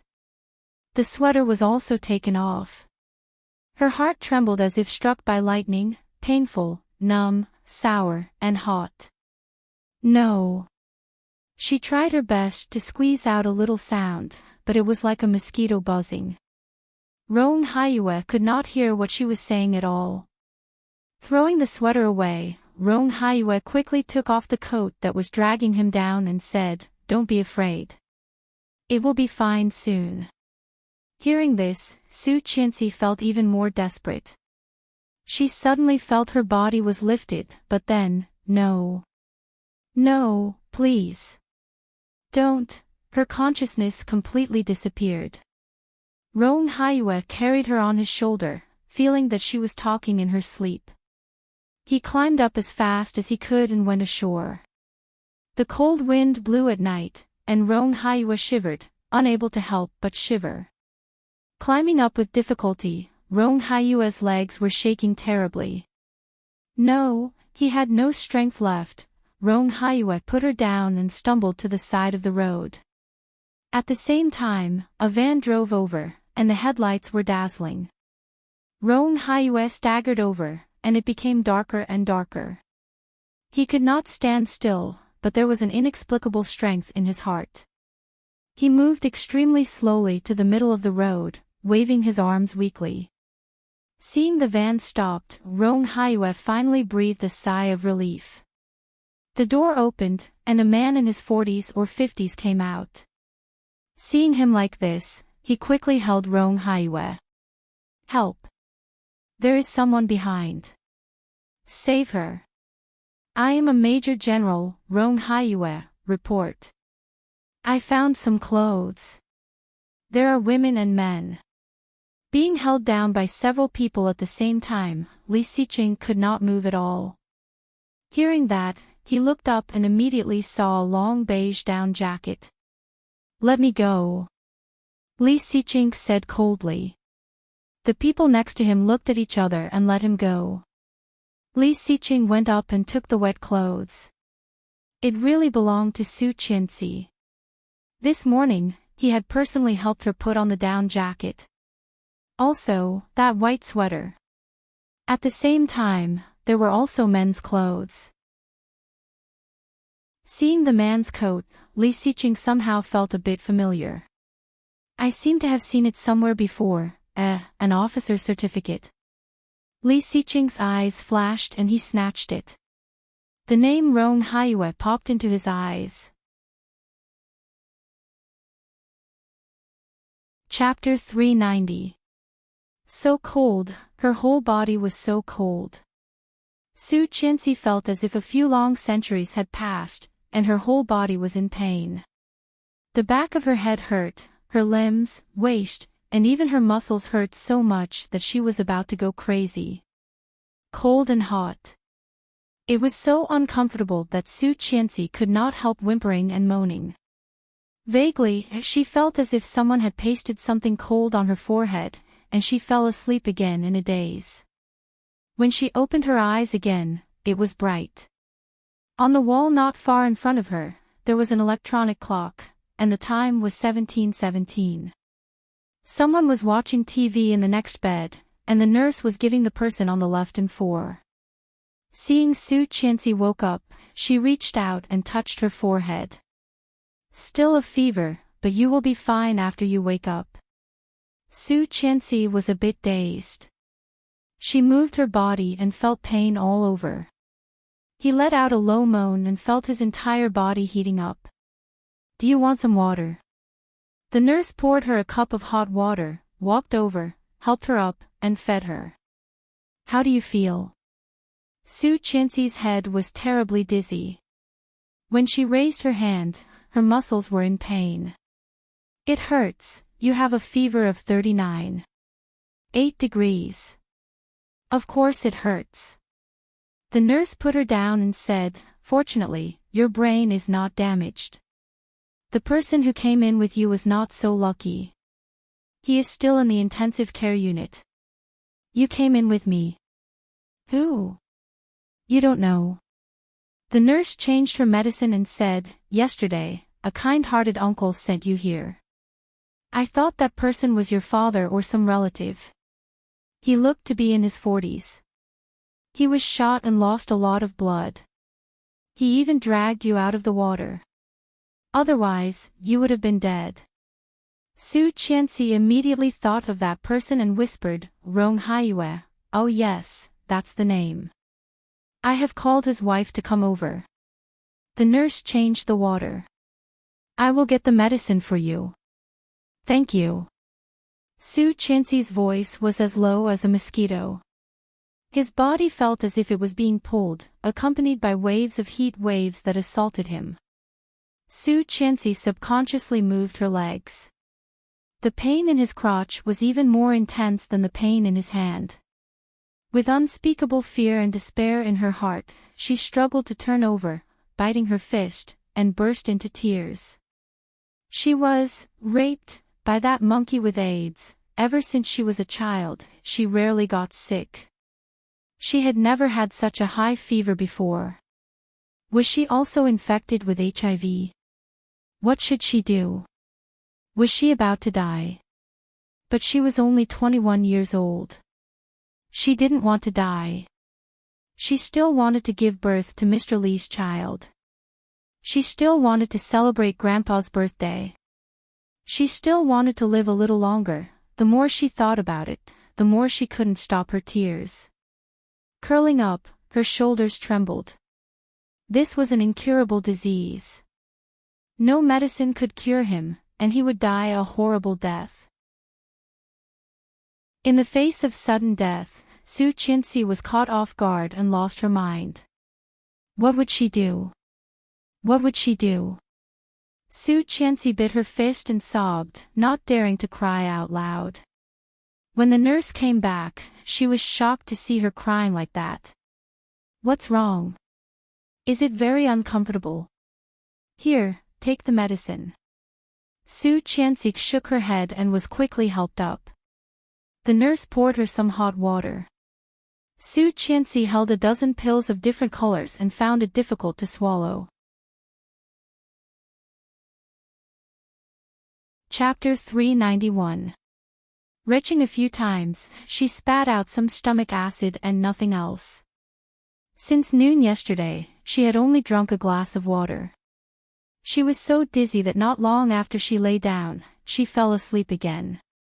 When she woke up again, it was already past 8 p.m. Su Qianxi felt that her hand was held and moved, waking up the man who had fallen asleep. He reached over and touched her forehead, and then himself, frowning. Looking at him, she was a bit dazed. At this moment, Li Xiqing had 2 dark circles under his eyes, and even his chin was a little blue. His hair was messy, and he had changed his clothes, but he still looked a little dispirited. There was a piece of gauze on his head, just above his left eyebrow. However, as soon as she realized it was him, she pursed her lips, and tears of grievance immediately fell. He was scared and asked softly, "Are you feeling bad? What's wrong?" She burst into tears and grabbed his hand. It hurts all over." Li Xiqing frowned and reached out to wipe away her tears. However, she suddenly shrank back and yelled, "Don't touch me. HIV could be transmitted through fluids."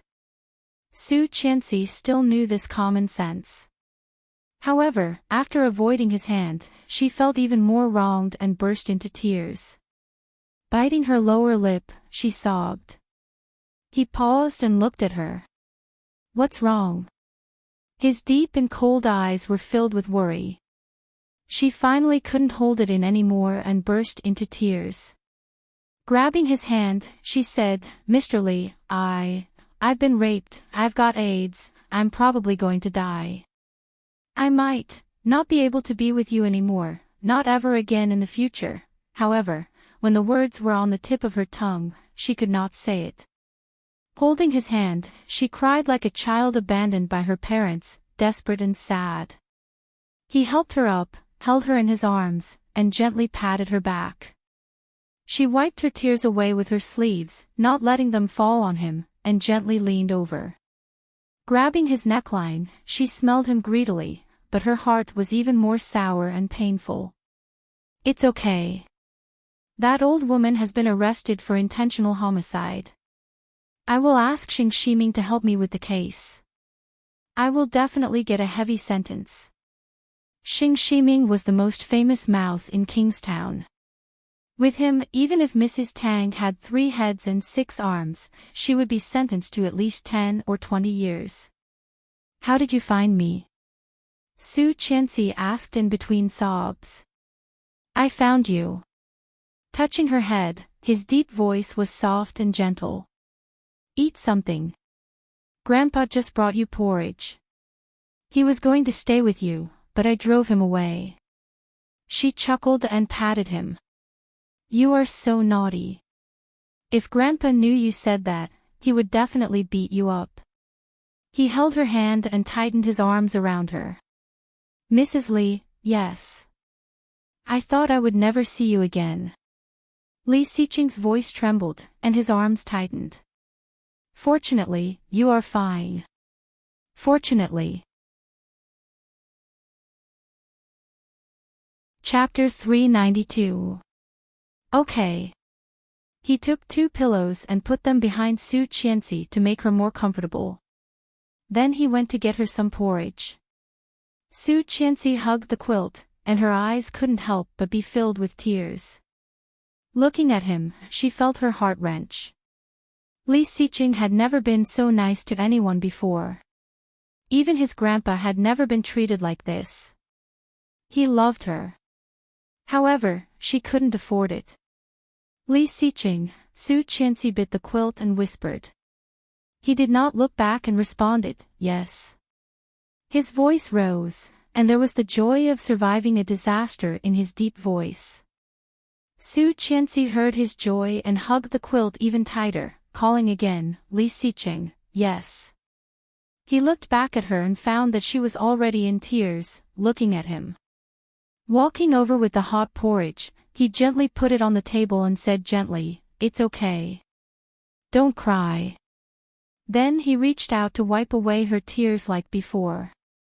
Su Qianxi dodged and buried her head in the quilt. Her tears fell into the quilt. He thought she was scared after the event. But no, she was not afraid of that, not, good girl, eat some porridge. He reached out and gently lifted her face, scooped up a mouthful of porridge, and put it to her mouth. Su Qianxi opened her mouth and drank it gently. Her fever had just subsided a bit, but she did not have a good appetite. It took her more than 10 minutes to finish the bowl of porridge. Li Xiqing was not impatient at all. He gave her another bowl and forced her to eat it. She forced herself to eat the second bowl, but in the end, she really couldn't eat anymore, so he gave up and put it aside. I need to go to the bathroom. Okay. He picked up the down jacket he had brought for her and put it on for her. Then he lifted the quilt and carried her to the bathroom. This was a single VIP room with its own bathroom. After draining the water out of her body in the bathroom, she opened the door, and he picked her up and walked back. I haven't washed my hands yet, don't get wet. There are wet towels. He carried her back, took out a pack of wet towels, and gave her one. Su Qianxi blushed and slowly wiped her hands. Dirty guy. Now you are the dirty one. Li Xiqing arched an eyebrow and didn't know whether to laugh or cry. How can you say that about me? She threw the tissue into the trash can under the bed and looked at his forehead. What happened to your head? I accidentally bumped into it. He reached out to help her take off her down jacket. Lie down a little longer. Su Qianxi knew that he was trying to change the subject, so she pushed him and questioned, "Can you pretend to be like this if you're not careful?" "I'm unlucky. I'm bleeding, so I can only wrap it up." His voice was calm, but there was a hint of helplessness in it. "Okay, I'll just have to believe it." However, she still refused to take off her coat and said, Rong Haiyue saved me." "Yes, I know. Where is he now?" "He was shot. I heard he lost a lot of blood and is in the intensive care unit." "Yes, I went to see him. He's better than you."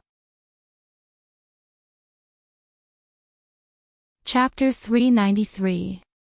After the wound was treated and the blood transfusion was done, there was no big problem. "I want to see him. Take me there." "It's not convenient." "What's not convenient?"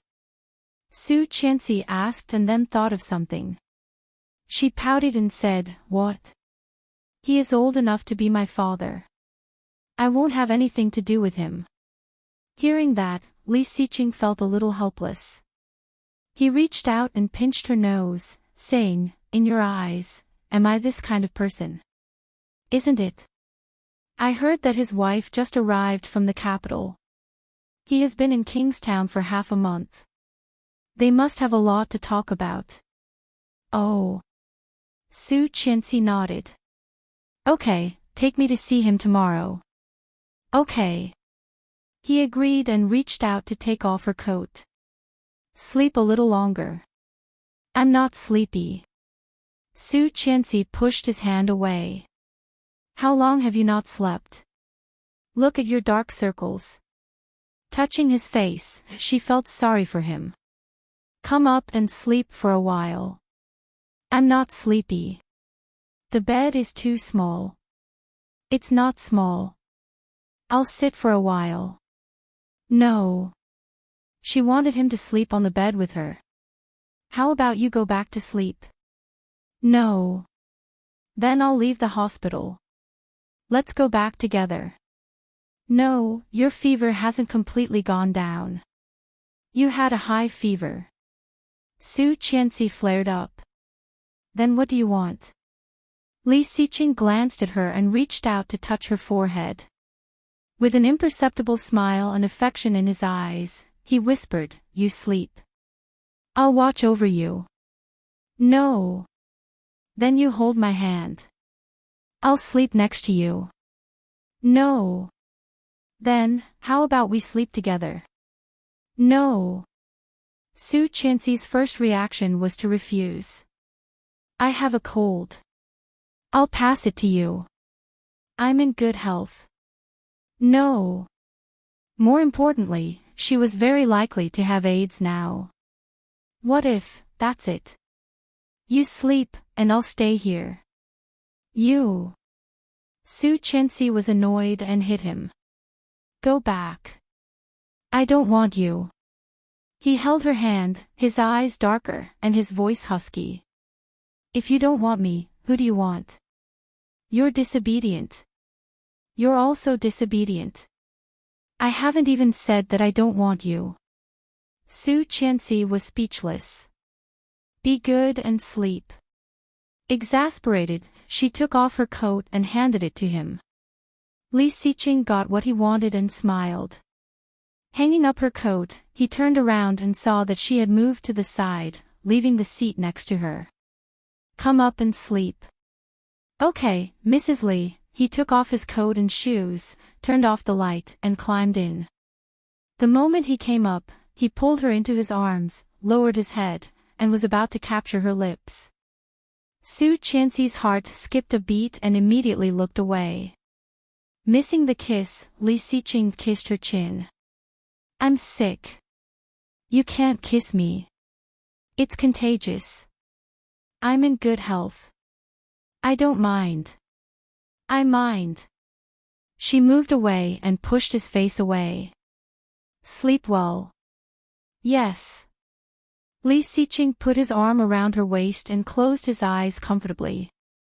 Perhaps he was really exhausted, and he soon fell asleep. His breathing was even and steady. Su Qianxi put her hand on his face. Perhaps because she was too hot, he felt cold when she touched him. Chapter 394.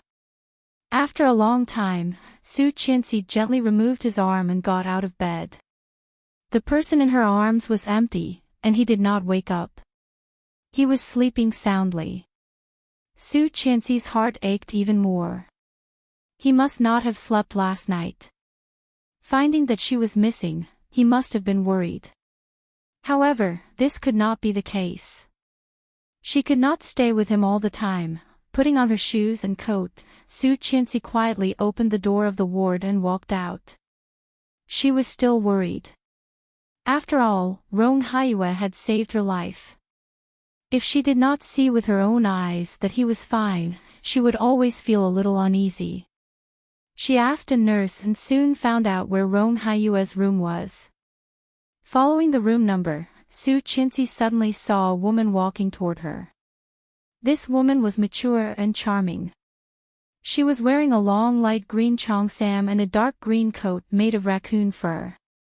Her long hair was combed into a charming bun. Her face was delicate and just right makeup, and her posture was straight and slender. She was a very special woman, and also a very charming woman. However, what caught Su Qianxi's attention was not her extraordinary temperament, but her face. She had seen that face before, and not just once. Rong Xian. That was Song Yifun's good days, the love of Xing Shiming's heart. Su Qianxi's impression of her only stopped at the old photo in Song Yifun's wallet, which was a vibrant girl with a flowery smile. She never thought that one day, she would actually see the real person. When seeing Su Qianxi, the woman was obviously also dazed and recognized who she was at a glance. Rong Xian's expression was a bit indifferent. She nodded slightly at Su Qianxi, but it was just a polite greeting. In a flash, she walked around Su Qianxi in high heels. At the moment when she passed by her, Su Qianxi's heart was instantly set off a storm. Rong Xian. It was not a question, but a confirmation. Rong Xian stopped and looked over. Su Qianxi thought that she would ask, "How do you know my name?" Or, "Do you know me?" At the very least, he would ask, "Who are you?" However, to Su Qianxi's surprise, Rong Xian just glanced at her coldly. Her voice was cold and distant, without any warmth. She said, "Don't call me by that name. It's disgusting." After saying that, he turned around and left. Su Qianxi was dazed and looked at her back incredulously, watching her disappear at the corner of the corridor. Indifference. It was not the coldness of Li Xiqing, but an inexplicable malice. That kind of malice was like a sharp knife, cutting away the extravagant hope she had for her so-called mother. She was her mother. There was no doubt about it just by looking at his face. But why would she have evil intentions towards him? It was not until 10 seconds after Rong Xian left that Su Qianxi suddenly realized what she had done. She should have asked Su Qianxi why she abandoned Song Yifun, why she left alone, why she abandoned her daughter, why she married Li Xiqing, and why she became the illegitimate daughter of the Su family. Su Qianxi had a million questions in her heart, but because of that sentence, she forgot everything. Su Qianxi struggled to catch up, looking for Rong Xian in the crowd. Chapter 395. After searching for a while, Su Qianxi went back the way she came. She walked to Rong Haiyue's ward and knocked on the door. There was a quick response. "Come in." It was Rong Haiyue's voice. Su Qianxi walked in, and Rong Haiyue's eyes lit up. However, when he saw her, there was a trace of imperceptible disappointment in his eyes. He smiled and said, "It's you." It was this girl. He had almost mistaken her for someone else just now. Su Qianxi nodded and said sincerely, "Thank you for last night." "You're welcome. If it were someone else, I would have saved them as well." "So, it was not because you looked like her."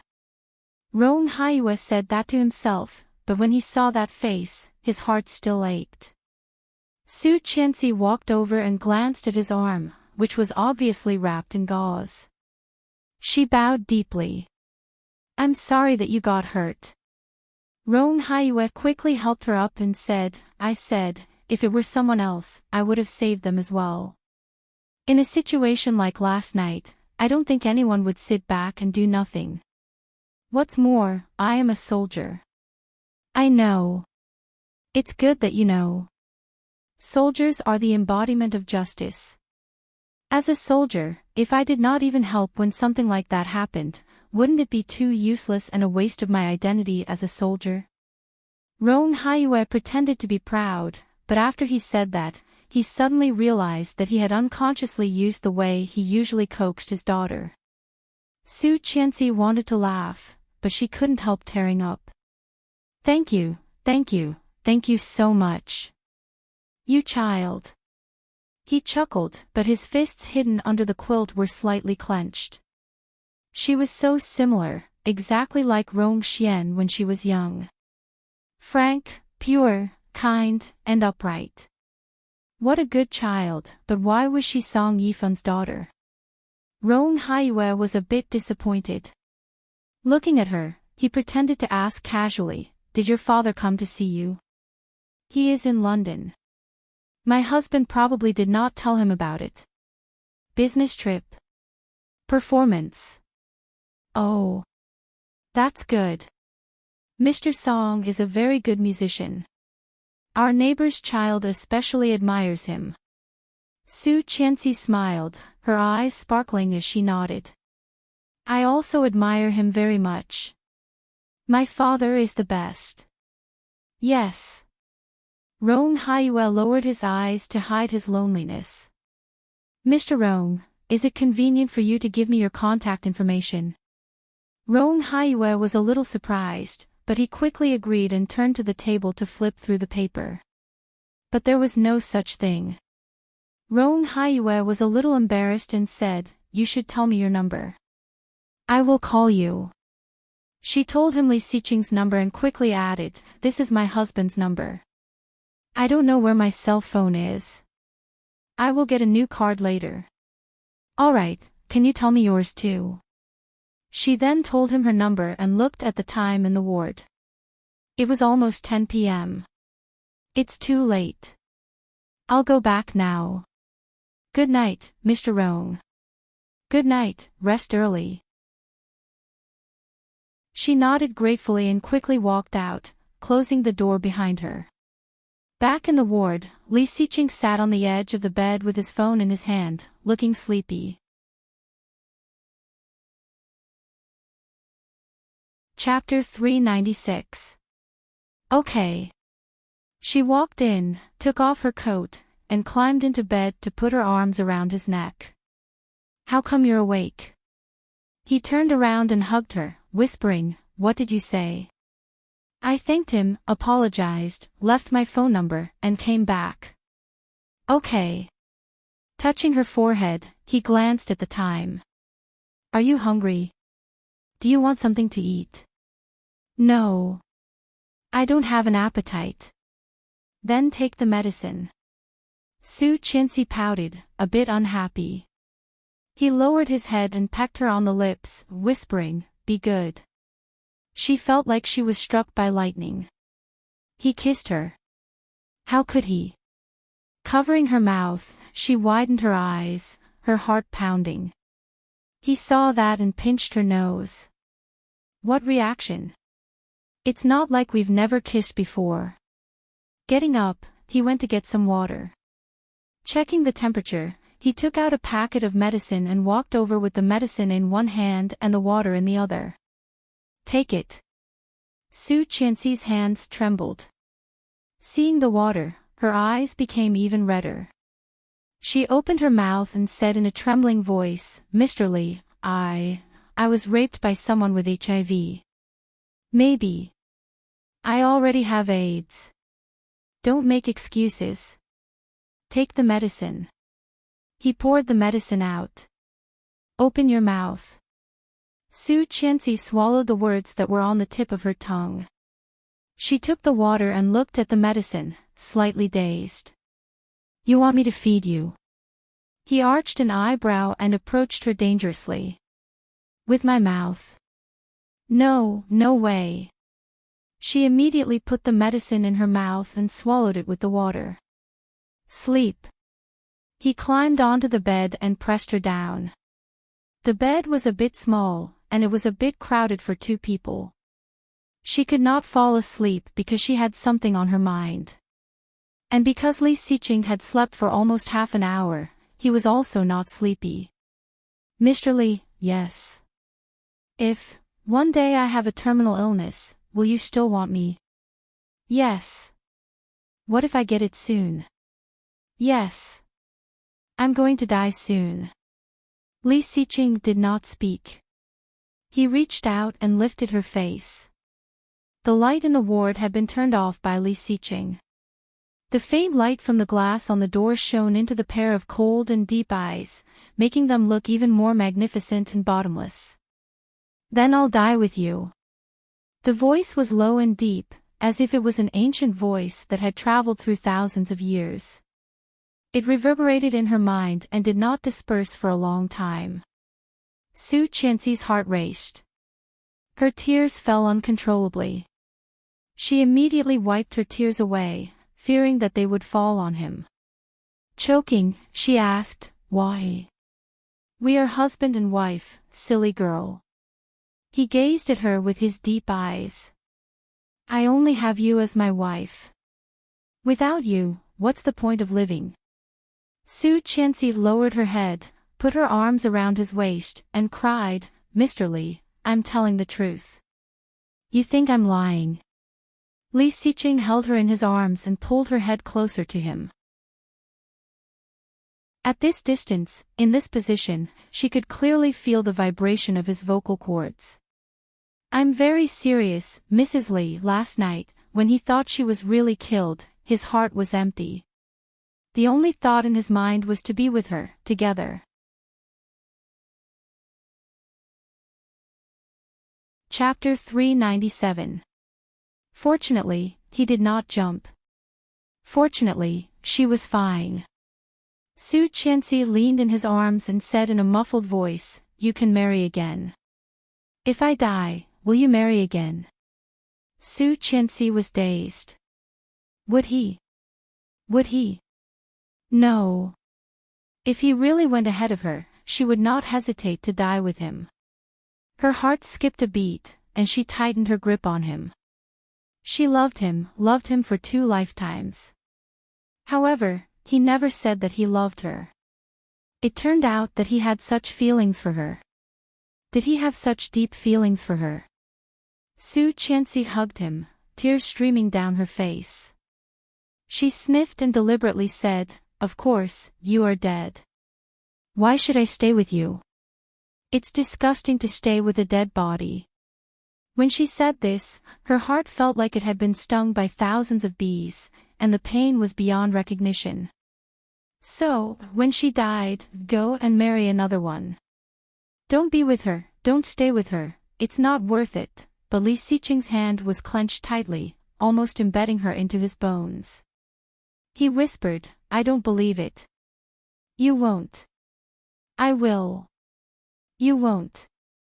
Although his voice was soft, it was extremely firm. Su Qianxi did not speak, grabbed his collar, and stared at the chest in front of her in the dark. Although, she could not see anything. After a long while, she said in a low voice, "Nothing is more important than yourself." "There is." His voice sounded above her head. "You are more important than myself." His voice was light, particularly beautiful in the quiet ward. Su Qianxi buried her head deeper, crying silently, and closed her eyes. However, his heart was unable to calm down for the entire night. For the next 3 days, Su Qianxi spent in the hospital. After the doctor checked to make sure it was not the flu and did not relapse, she was discharged. Before leaving the hospital, Su Qianxi went to Rong Haiyue's ward to see him. Rong Haiyue was also ready to leave the hospital, dressed in casual clothes and carrying his own luggage. Su Qianxi did not see his legendary wife. When she asked, Rong Haiyue's eyes dimmed. He said, "He is busy and has returned to the capital." She snorted. Li Xiqing was also very busy, but he had been in the hospital with her these 2 days. However, he didn't say anything. Considerately, he didn't ask any more questions and walked out of the hospital together. He offered to drive Rong Haiyue to the airport, and Rong Haiyue did not refuse. After leaving the hospital, she subconsciously looked for Li Xiqing's Maybach. However, no matter how hard he looked, he didn't see anything similar to a Maybach. There was a very flashy and beautiful super sports car parked in front of the hospital, looking like it was waiting for someone. "Yang, is the driver not here yet?" She turned her head and looked at Li Xiqing. Li Xiqing pointed at the Bugatti in front of him. "Coming." Su Qianxi widened her eyes in disbelief and asked, "You changed your car? Don't you hate sports cars? Why did you change to this?" "For a change of mood." Yang got out of the car to open the door for them. Hearing what Li Xiqing said, he pouted inwardly. Stubborn. It was obvious that he had damaged the Maybach and changed it because it was too slow. He changed it to a supercar, and it was a modified 4-seater. He really did not understand the world of the rich. Chapter 398. Because she was taking Rong Haiyue to the airport, Su Qianxi sat in the passenger seat. The new car was indeed fast and stable. Just sitting there, Su Qianxi felt her blood was boiling. Neither of the 2 men in the back seat was talkative. They were both looking out of the window, and the atmosphere seemed a bit awkward. On the airport highway, Su Qianxi finally couldn't help but ask, "Mr. Rong, do you and your wife have children?" "Yes, I have a daughter, the same age as you, named Anna." "Anna?" Su Qianxi looked at him. "Rong Anna. You know her. Bo Zhao's fiancée." "Yes."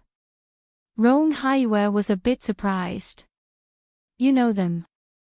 "Yes, I saw her once at a music conference last time. She is a very beautiful girl." "Thank you. If she hears you, she will be so happy."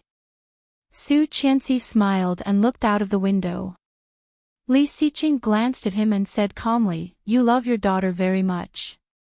"Yes, she is my only daughter." Li Xiqing glanced at him and did not speak. His eyes fell on Su Qianxi. No one noticed Li Xiqing's strangeness. Rong Haiyue was holding his phone and sending a WeChat message to his daughter, smiling more and more widely. Soon, they arrived at the airport. Su Qianxi was going to take him to the gate, but Rong Haiyue declined. She could not insist, so she turned around and got back in the car. "Come to the back." Li Xiqing waved at her, and she obediently sat over, holding his arm and leaning on his shoulder. Li Xiqing noticed that she was not in a good mood. In the past few days, it seemed that Su Qianxi had been like this, and nothing had changed. Putting his hand on her forehead, Li Xiqing whispered, "Are you not feeling well?" He was relieved that she did not have a fever. Su Qianxi slapped his hand away and shook her head. "No. In a bad mood." "Have you been in a bad mood these days?" Su Qianxi leaned on his shoulder and did not speak. In the past 2 days, she had indeed been depressed and uncomfortable. "Go to the first hospital," Li Xiqing said to Yang. Then he turned his head and looked at Su Qianxi. I will take you to see Tang Menjing's child. You haven't seen her yet, right? She was dazed and looked up. Right, wasn't she born prematurely? How are you now? He chuckled and poked her forehead. I thought you were in a bad mood because of this. It turns out that you have long forgotten about it. Taking out his phone, he opened Weibo and handed it to her. See for yourself. Su Qianxi took the phone and looked at it. Why did you change your phone? Didn't you just buy that one? It's broken. Oh. Su Qianxi did not care and refreshed her Weibo. The first trending topic was that the Tang family had gone bankrupt, Mrs. Tang was imprisoned for attempted murder, and Tang Zhenghao was overwhelmed with donations and absconded. Scrolling down, it was Tang Menjing's message. Breaking news. Tang family's eldest daughter's Australian affair video exposed, it's over. Whose child is the Tang family's eldest daughter's unborn child? Paternity test shows Miss Tang's child has nothing to do with the Li family. Is it a coincidence or a mistake?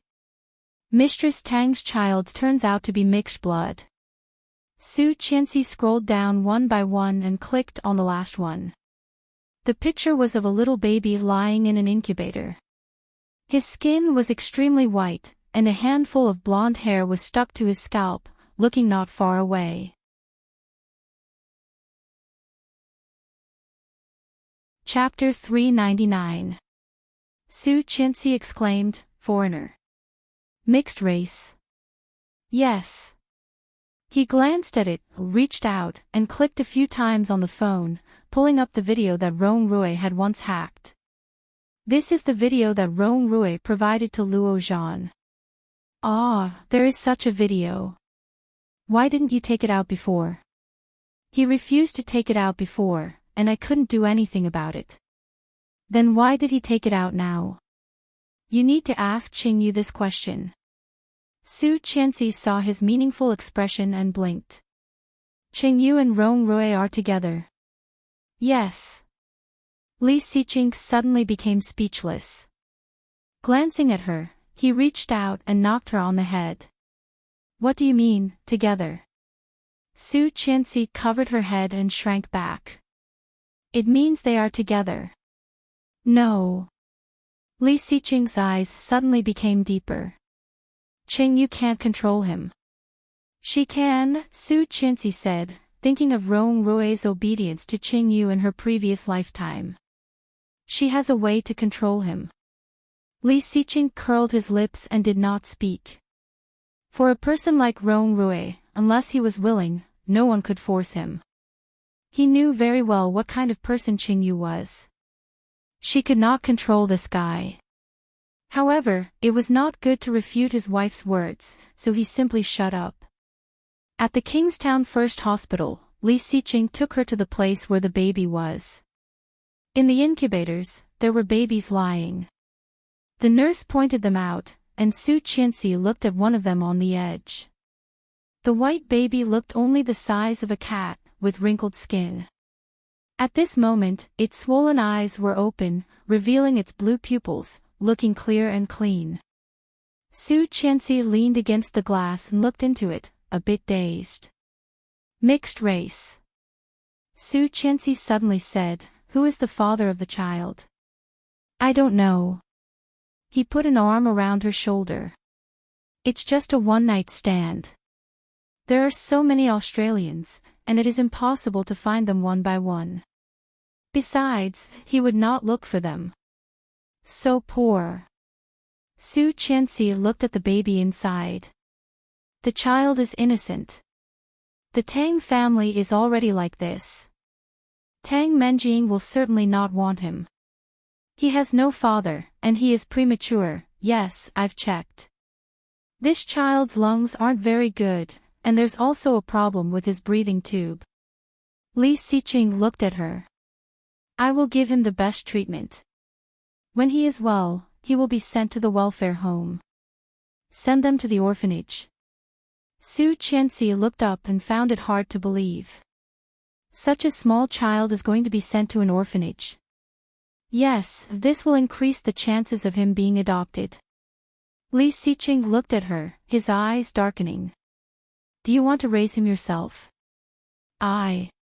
She was speechless. Facing his dark eyes, her voice became smaller and smaller. No. She could not even take care of herself. Why should Li Xiqing take care of this child? The world is unfair. It is the child's misfortune to have a mother like Tang Menjing, but he has no choice. Li Xiqing rubbed her hair and whispered, "Don't think too much. If we really raise this child, maybe he will hate us when he grows up. It's not good to work hard." "Okay," she said. "I want to see Tang Menjing." Chapter 400. Li Xiqing took Su Qianxi to Tang Menjing's ward. Tang Menjing was getting in for drip, lying on the bed, staring at the ceiling blankly. Seeming to have sensed someone coming in, Tang Menjing's hollow eyes lit up a little, but they were also unfocused. Looking sideways, Tang Menjing saw the two of them, and her hollow eyes burst with undisguised hatred. Tang Menjing suddenly got up, pulled out the needle, and pounced at Su Qianxi. "Ah, you bitch." The sharp voice penetrated outside. Su Qianxi was startled and subconsciously stepped back. Li Xiqing pulled Su Qianxi away and looked at Tang Menjing coldly. He reached out to stop her from hitting him and immediately pushed her away, showing no mercy at all. Tang Menjing covered her stomach and got up from the ground, looking at Li Xiqing with hatred. "Li Xiqing, Li Xiqing.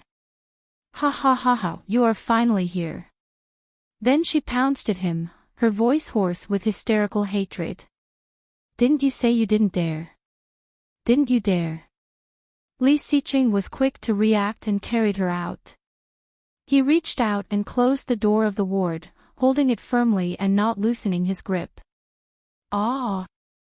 Open the door, Li Xiqing, you coward, bastard." Tang Menjing pulled the door handle hard, but no matter how hard she tried, the door would not budge. She stopped pulling and leaned against the glass door, staring at Li Xiqing and roaring, "Come on, kill me. Li Xiqing, you coward, coward." Li Xiqing's eyes were wide open, and he was about to explode. As she roared, she kept slapping the frosted glass door with her hands, leaving bloody handprints on it. Su Qianxi was scared, curled up in Li Xiqing's arms, looking at the door in shock. There were bloody handprints on the glass door one after another. Frightened, Su Qianxi buried her head in Li Xiqing's arms, grabbed his clothes, and said, "Call the doctor, call the doctor." Tang Menjing had a cesarean section. Under the violent movement, the wound split open and bled, and the situation was not optimistic. Su Qianxi watched her being sedated and pushed into the operating room, a bit dazed. "Let's go home." He took her in his arms. Scared? She came back to herself, gently shook her head, and looked up at him. "Let's go home." "Yes." After leaving the hospital and getting into the car, Li Xiqing received a call from the old house. "Yes, I've been discharged." "All right. Tomorrow, she's not feeling well now." "Okay." He hung up the phone and said, "Grandpa asked you to go to the old house, but I refused." "Okay." She was really not in the mood now. Leaning in his arms, she did not move. When she got home, Nanny Rong had already made dinner. She had specially made appetizers and porridge for Su Qianxi. Su Qianxi ate some and soon fell asleep. Lying in bed, she did not know how long she had slept. When she woke up, it was already midnight. Li Xiqing was not there. She checked the time, and it was past 11 p.m. Barefoot, she opened the door and walked out. She immediately saw Li Xiqing in pajamas, standing next to the railing, talking on the phone. Seeing her coming out, Li Xiqing immediately looked at her feet. Frowning, he pointed at her feet unhappily. Chapter 401. Li Xiqing walked in and saw her lying down again. He sat on the edge of the bed and spoke fluent Italian. Su Qianxi understood, lifted the quilt and looked at him. After he hung up, she asked, "Are you going on a business trip?" "Yes, I may have to go to Italy." "When?" "The day after tomorrow." Li Xiqing got under the quilt and held her head. "I'll be back soon, in 3 to 5 days." "Okay." Su Qianxi was a bit disappointed and looked at him. "Are you going to Venice?" "No." Li Xiqing chuckled and pinched her little face. "I'll take you there in the future. I have something to do there this time." "Okay. Go to sleep." Li Xiqing held her and kissed her forehead. "We'll go to Grandpa's tomorrow." "Yeah." Su Qianxi grabbed his shirt on the side of his waist and looked down. Venice, Italy, the romantic capital of water. She wanted to go, always wanted to go. But it was good that he was going on a business trip. She had always wanted to do something but did not dare to do it. If he went to Italy, she could check it out. What if? The light was turned off, and Li Xiqing soon fell asleep. Even breathing came, from the top of her head into her hair. However, her grip on his hand tightened. He fell asleep. In the past few days, he had not touched her at all. Even kissing was very, very rare. Although she resisted his kiss, she knew that she was very likely to have AIDS, so she refused his touch. However, he did not have any feelings for her at all. Could it be that he already knew that she was being raped, but he did not say anything? Thinking of this, she shrank even more, moved her hand away from him, and moved back. So, he did not touch her because he could not get over it, right? Su Qianxi felt a lump in her throat, but she gritted her teeth and did not make a sound. She shifted her body and reached out for her phone. As soon as she pressed the screen, Li Xiqing moved and was woken up by her. A big hand came over and pulled her into his embrace. He whispered in her ear, "Can't sleep?" "Yeah, I slept too much." "You sleep, I'll play with my phone for a while." Li Xiqing was indeed exhausted. Too many things had happened in the past few days, and he was almost out of breath. Hearing her words, he responded in a low voice, let go of her hand, and said, "Don't be too late."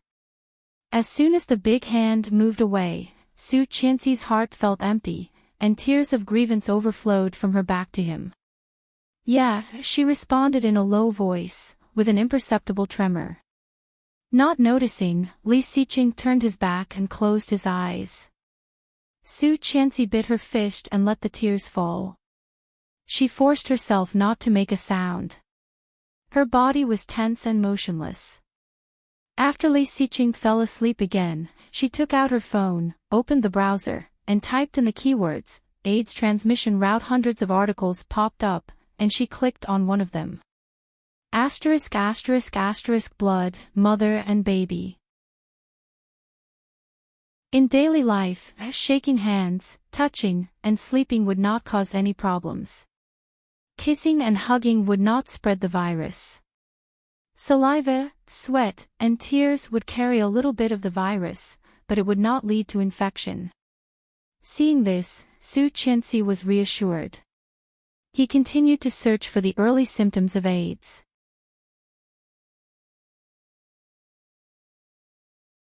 Chapter 402. Some people had the same symptoms as the early stage of AIDS, but it was not necessarily AIDS. AIDS must be tested. Behind her, Li Xiqing woke up again. Startled, Su Qianxi exited the browser and immediately deleted her browsing history. She put the phone aside. He turned around and looked at her. In the dark, he looked even more mysterious. Su Qianxi saw it and asked in a low voice, "What's wrong?" Li Xiqing did not answer. He leaned over, put his leg on her, and closed his eyes comfortably. Being hugged, Su Qianxi also nestled in his arms, staring at his chest motionlessly. She stayed awake for most of the night and did not fall asleep until after midnight. When she woke up, Li Xiqing was already gone. After washing up, she walked out and found that he had been working in the study early in the morning. He was so busy that he could fly. Su Qianxi did not want to disturb him and went downstairs for breakfast. There was a parking space on campus, but it would be too eye-catching to drive to school. Su Qianxi took a taxi and went to school. It was the end of the semester, and her studies were very busy. Su Qianxi had asked for a few days off because of her illness and missed many classes. After a day of classes, Su Qianxi was still studying in the library. Her phone rang. It was Li Xiqing. "Still in class?" "Yes, I'm studying. I promised Grandpa that I would take you there today." Su Qianxi had completely forgotten about it. Now that he reminded her, she suddenly felt like she had just woken up from a dream. She nodded, packed up her books, and rushed out with her backpack. At the school gate, she immediately saw the Bugatti surrounded by a lot of people. Seeing Su Qianxi walking toward the car, many people knew who it was. "It's Mr. Li. Wow, a rich guy is so different. He changed his Maybach to this car. Wow, when can I afford it? This car costs more than 20 million. Su Qianxi blushed, opened the passenger door, and got in. Li Xiqing took her backpack, which was heavy. "Are you done?" she asked. "Yeah." Li Xiqing started the car and drove toward the old house. On the day of Grandpa's birthday party, Ming sent out the peach. "He said you made it yourself." She looked at him and asked, "How did Grandpa react?" "I'm very surprised. I've finished all of them." She couldn't help chuckling. "Really? Can Grandpa finish such a big longevity peach by himself?" "Really?" Li Xiqing couldn't help but curl his lips. Ming said that he had never seen an old man who could eat so much. Su Qianxi laughed. Thinking of Grandpa's kind face, her heart was slightly warm. In this world, before Li Xiqing, Grandpa was the only person who treated her well. He glanced at her in the rearview mirror and found that although she was smiling, she did not seem to be in a good mood. Or rather, it had been like this for the past few days. She looked normal, but one could see that she was troubled. "Mrs. Li, I'm your husband. If you have any unhappy things, you can tell me. Don't keep it to yourself. It's not good for your health." "Okay. Don't you have anything to say to me?" Su Qianxi was dazed and looked at him. He had lost weight recently.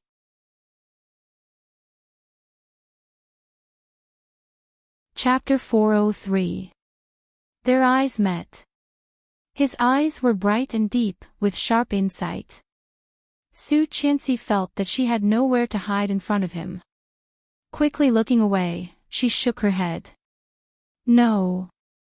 Li Xiqing pursed his lips and did not ask more, driving quietly. He could see that she was in a bad mood. If he asked more, it would only be counterproductive. When they arrived at the old house, it was time for dinner. Lu saw them coming from a distance and greeted them with a basin of water. She complained, "Why did you come back so late? Today is the New Year's Eve. Come and get rid of the bad luck. God bless us." Lu dipped a stick of mugwort in the water and threw it at them. There were grains and charms in the basin. Su Qianxi and Li Xiqing stood at the door after Lu threw the water at them. Captain Li saw Su Qianxi coming in and felt sorry for her. He said, "Oh, Qian, how did you lose so much weight? Su Qianxi was dazed. Had she lost weight? She couldn't help but think of a characteristic of AIDS, extreme thinness. Grandpa could tell at a glance that she had lost weight. How skinny was she? Su Qianxi touched her face and looked at Li Xiqing behind her. Qin Shuhua saw Li Xiqing and said to her father-in-law, "Xiqing is the one who has lost a lot of weight. He has been in the hospital with Su Qianxi for the past 2 days. The company is so busy." "Dad, you are too biased. Qianqian is a girl. This boy is so tenacious. He fell from the mountain when he was a child and did not die. He will not starve to death." Su Qianxi was shocked. Fell from the mountain. When Qin Shuhua heard this, her expression changed dramatically. Li Xiqing went up and patted her on the shoulder. "It's okay. It's all over." Qin Shuhua gritted her teeth and did not respond. She turned around and walked in. Seeing Qin Shuhua like this, Li Xiqing looked at Captain Li with some blame. Grandpa knew he had said something wrong and shut up. Su Qianxi was very curious, but seeing their expressions, she did not ask more. She would ask him at night. After chatting with Grandpa for a while, the family went to the table. Li Beixing and Li Jinan didn't go home. Lu Sa had prepared a table full of delicious food, but not many people were eating. Qin Shuhua picked food for Li Xiao, Captain Li, and Li Xiqing. Su Qianxi ate silently and did not speak. However, she never expected that Qin Shuhua would pick food for her as well. Su Qianxi was flattered and looked at Qin Shuhua. Qin Shuhua looked a bit embarrassed, but when she saw Li Zhao's eyes, she still said, "Qianxi, I used to be obsessed and thought Tang Menjing was good. Now I know what kind of person Tang Menjing is. I have been fooled for a long time. It must have been hard on you.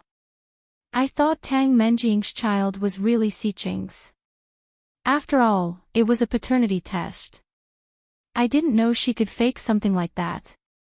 It was my fault. Qianxi, forgive me, okay?" Su Qianxi was a bit scared and looked at Li Xiqing helplessly. He looked at her, his eyes deep. "Mom is talking to you." Su Qianxi suddenly came to herself and whispered, "Mom. I never blamed you."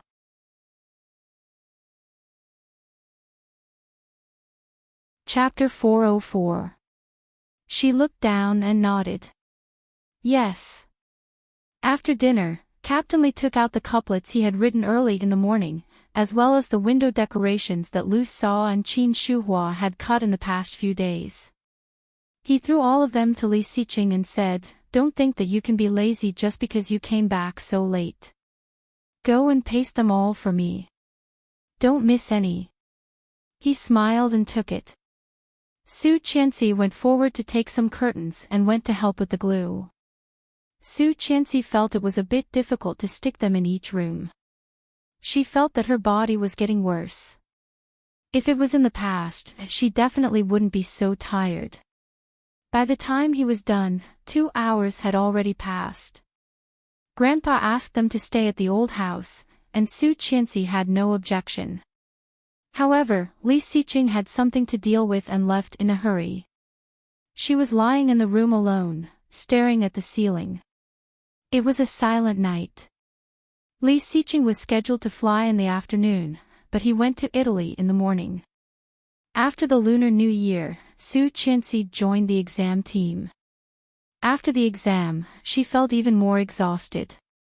A few days later, Su Qianxi came to a small hospital far away from them, which had a very good reputation online. Not daring to drive, she took a taxi.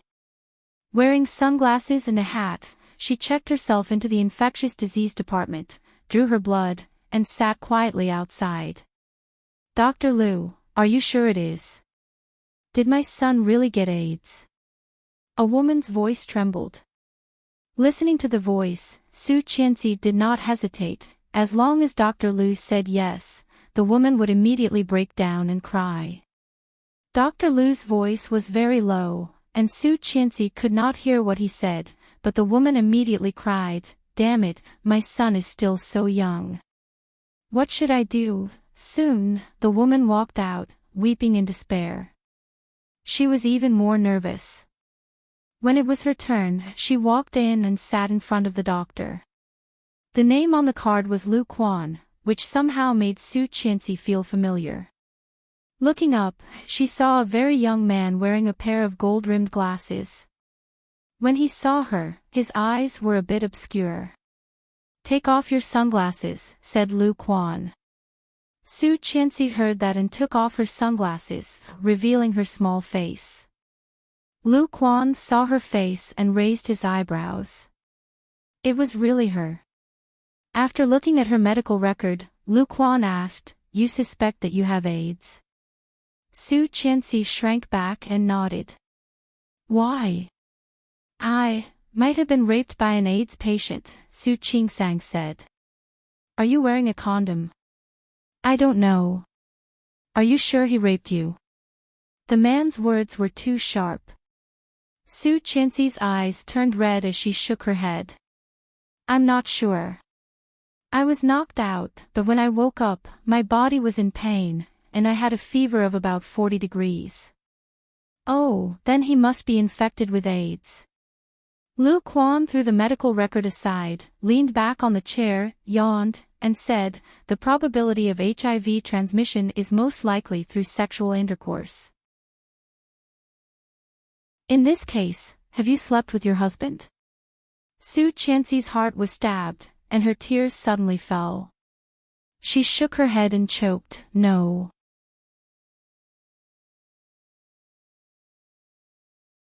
Chapter 405. However, she quickly thought of what she had read online and asked, "Didn't they say it would take 6 weeks to get the results?" There was a trace of regret in Lu Quan's eyes, but when he saw her tears, he felt a sense of satisfaction. However, he quickly put on a sympathetic expression. "It's probably still in the incubation period, so it's not shown on the report. But you're already in this situation, so you'll definitely be infected. You should go back and prepare." She couldn't help crying. "What should I do? I don't want to die yet." "There's nothing you can do if you don't want to die. Who told you to do it with someone?" Lu Quan shrugged helplessly. "All right, don't cry. I advise you to go back now and confess to your husband. Let's see how we can resolve this." How dare she? How dare she? Tell him that she had been raped and that she might even have AIDS. Or could it be that he already knew? She stood up and walked out, and Lu Quan couldn't help laughing. Picking up his cell phone, he called his sister Lu Anan. She quickly picked up. "Hello. Hey, Anan, I helped you get revenge. How are you going to thank me?" When Su Qianxi got home, she did not even eat and just hid in her room crying. Nanny Rong was terrified, but Su Qianxi would not open the door no matter how hard she knocked.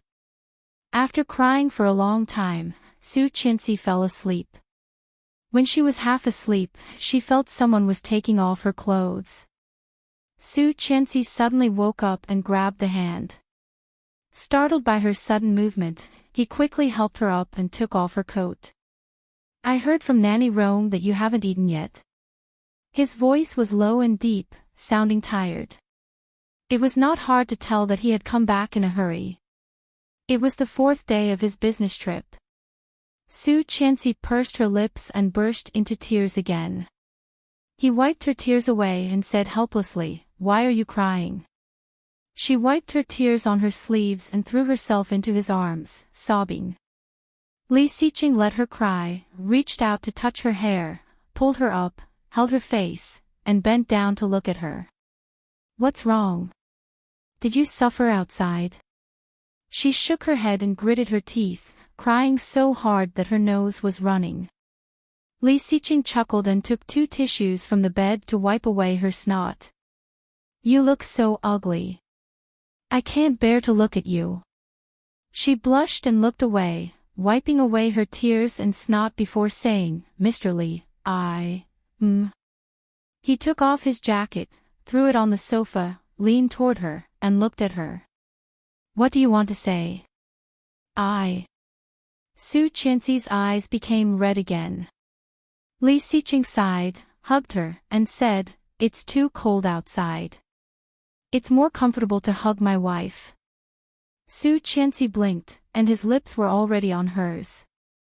The kiss went from shallow to deep. Su Qianxi's heart pounded, and she hugged him. He hugged her and pushed her onto the bed.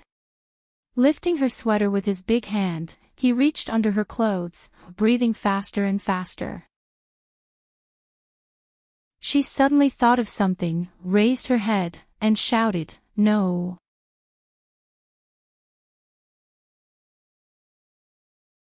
Chapter 406. Su Qianxi's clothes were taken off very quickly. Blushing, she still gritted her teeth and refused. No, no. Why? He stopped and looked at her. Su Qianxi stuttered, her heart palpitating. When the words were on the tip of her tongue, her tears fell again, and she burst into tears.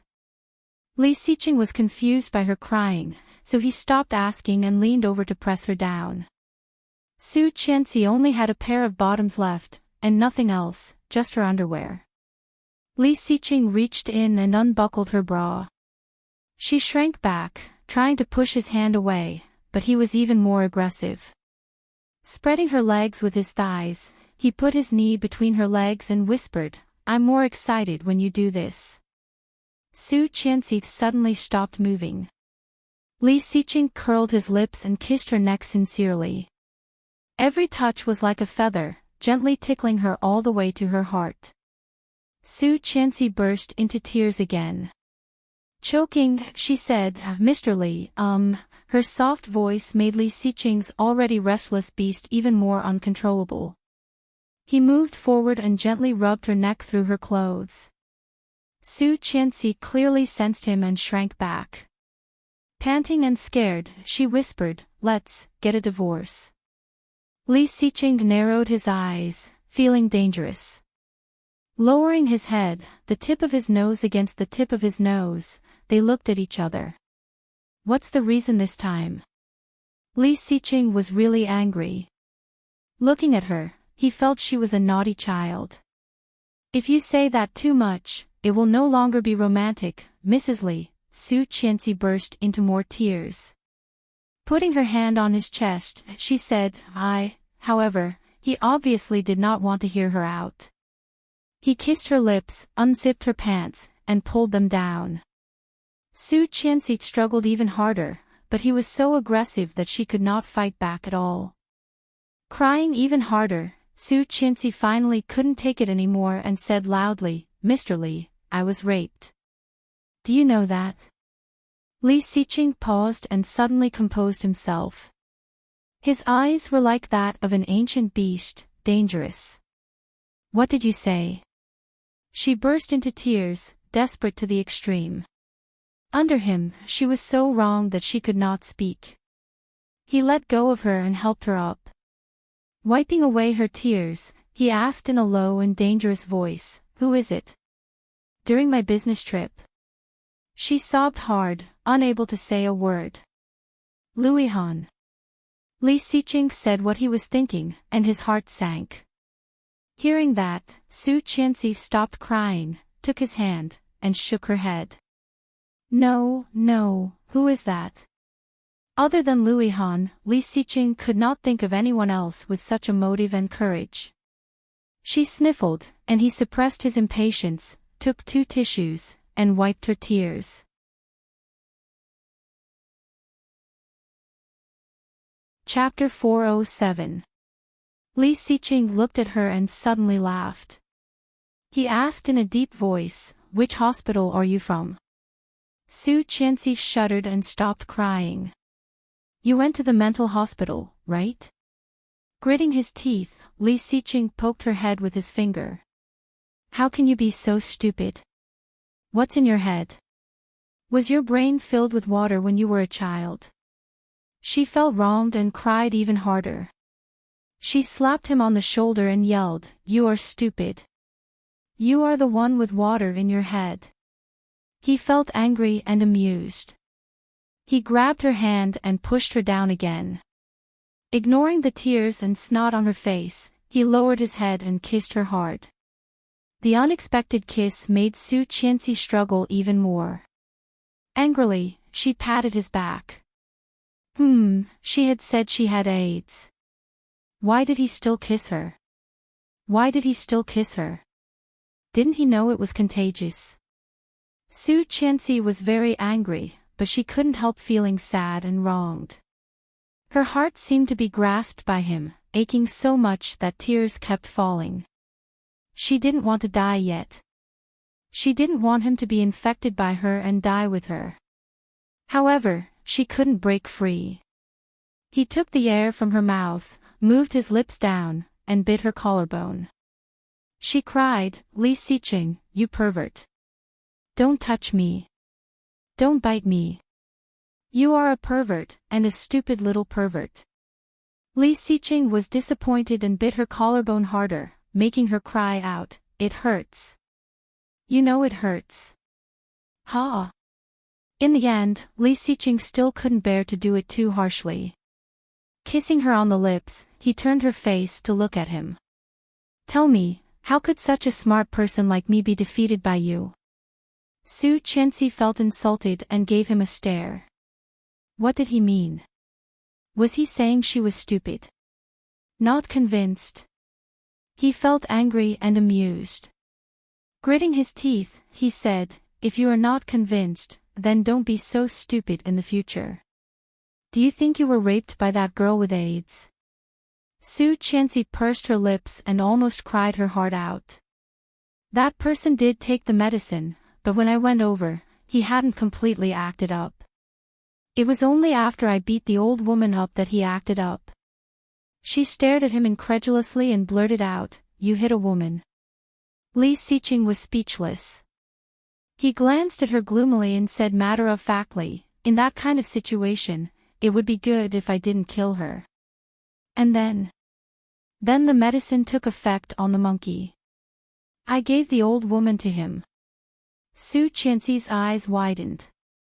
She wanted to say something, but her voice was drowned out by a sob. He wanted to teach her a lesson, but seeing her crying like this, he suddenly felt reluctant. Annoyed, he got up and took a few tissues to wipe her tears. Annoyed and depressed, he said, "Do you know how pigs die?"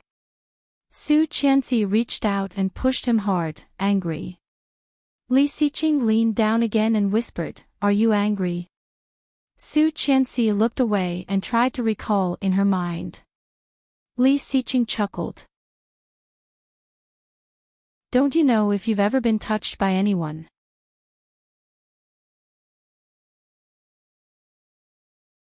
Chapter 408. When I woke up, I had such a high fever, and my whole body was in pain. She sounded aggrieved. "And you made love to me for so long the day before, and I still hurt there. Who knows if it was you or someone else?" Li Xiqing said. "So it's my fault." "It's your fault." Su Qianxi yelled angrily and stared at him with a red face, seeming that if he did not admit his mistake, she would cry. Li Xiqing chuckled and said, Okay, it's my fault." Perfunctory. However, she looked away and couldn't help smiling. Li Xiqing looked at her and whispered, "You're not crying anymore." Su Qianxi looked away, avoiding his face. He leaned in again and was about to kiss her. She looked away in disgust and turned her head away. He leaned in again, and she avoided again. This time, he did not manage to kiss her. Not kissing her, he lowered his head and kissed her on the neck, making her exclaim. "I feel bad," he complained, grabbing her hand and touching it. "I've been without food for so long. It's time to give me some benefits." "Mrs. Li, wait a minute. She pushed him. But when I was in a coma, I felt someone was taking off my clothes. That was definitely not an illusion. Li Xiqing paused and said calmly, probably not. It should be Rong Haiyue. Him. Taking off my clothes. Yes, he picked you up from the water and took off your sweater and coat. He was injured at that time. Although he was not very happy, taking off the sweater and coat did save a lot of energy. Oh. She understood. He saved me. I know. She shivered sensitively. He kissed her and said in a low voice, when the new year, we will go to the capital to visit and thank him. Okay. Ah.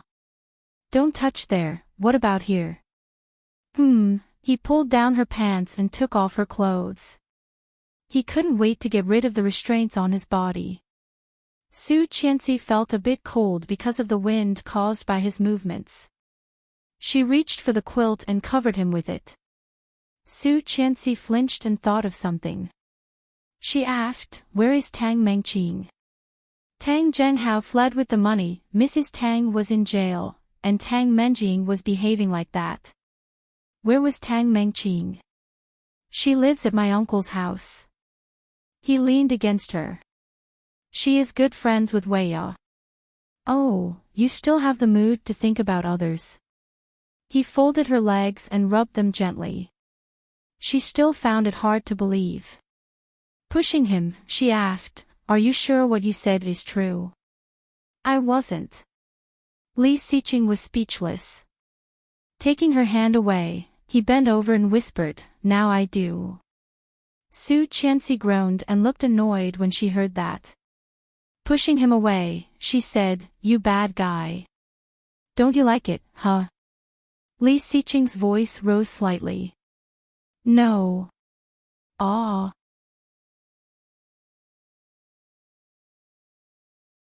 Chapter 409.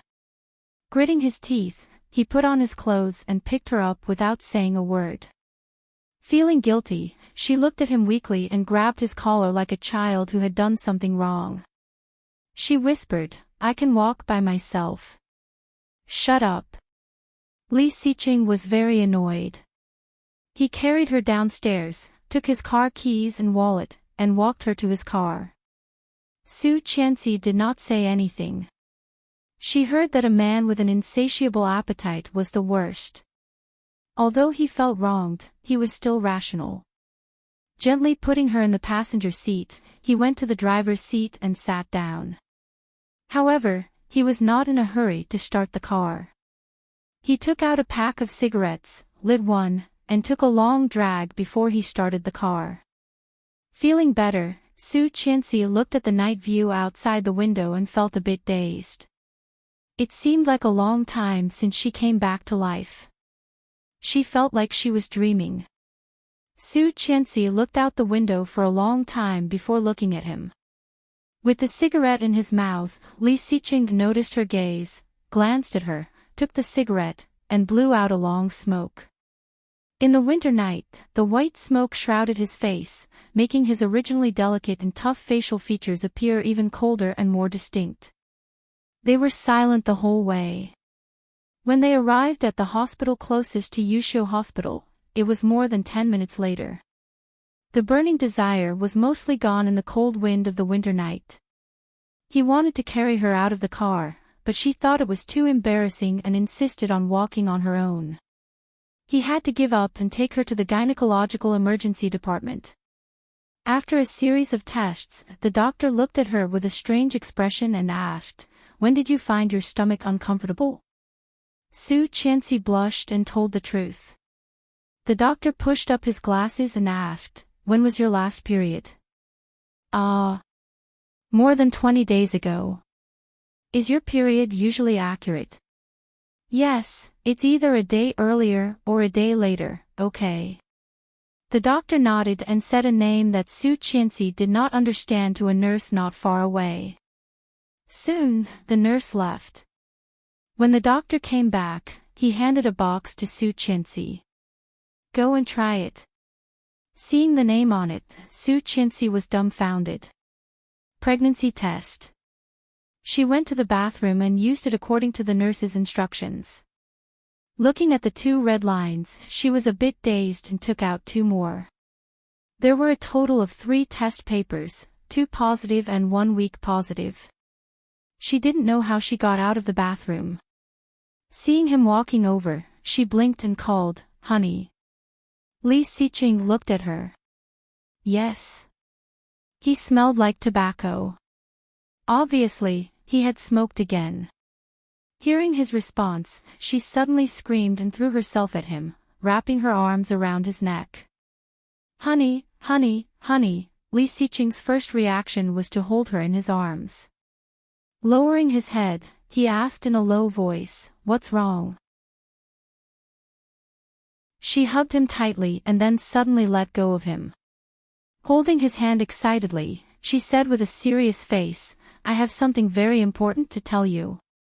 Li Xiqing raised an eyebrow and looked at her hand. She hid it behind her and pretended to be unhappy. What happened? He reached out and was about to grab her hand. She dodged and said, "Don't move. Stand there."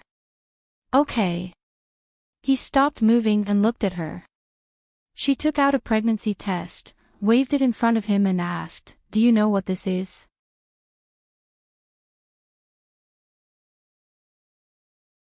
Chapter 410. Hearing that, Su Qianxi's good mood suddenly disappeared. She reached out and punched him.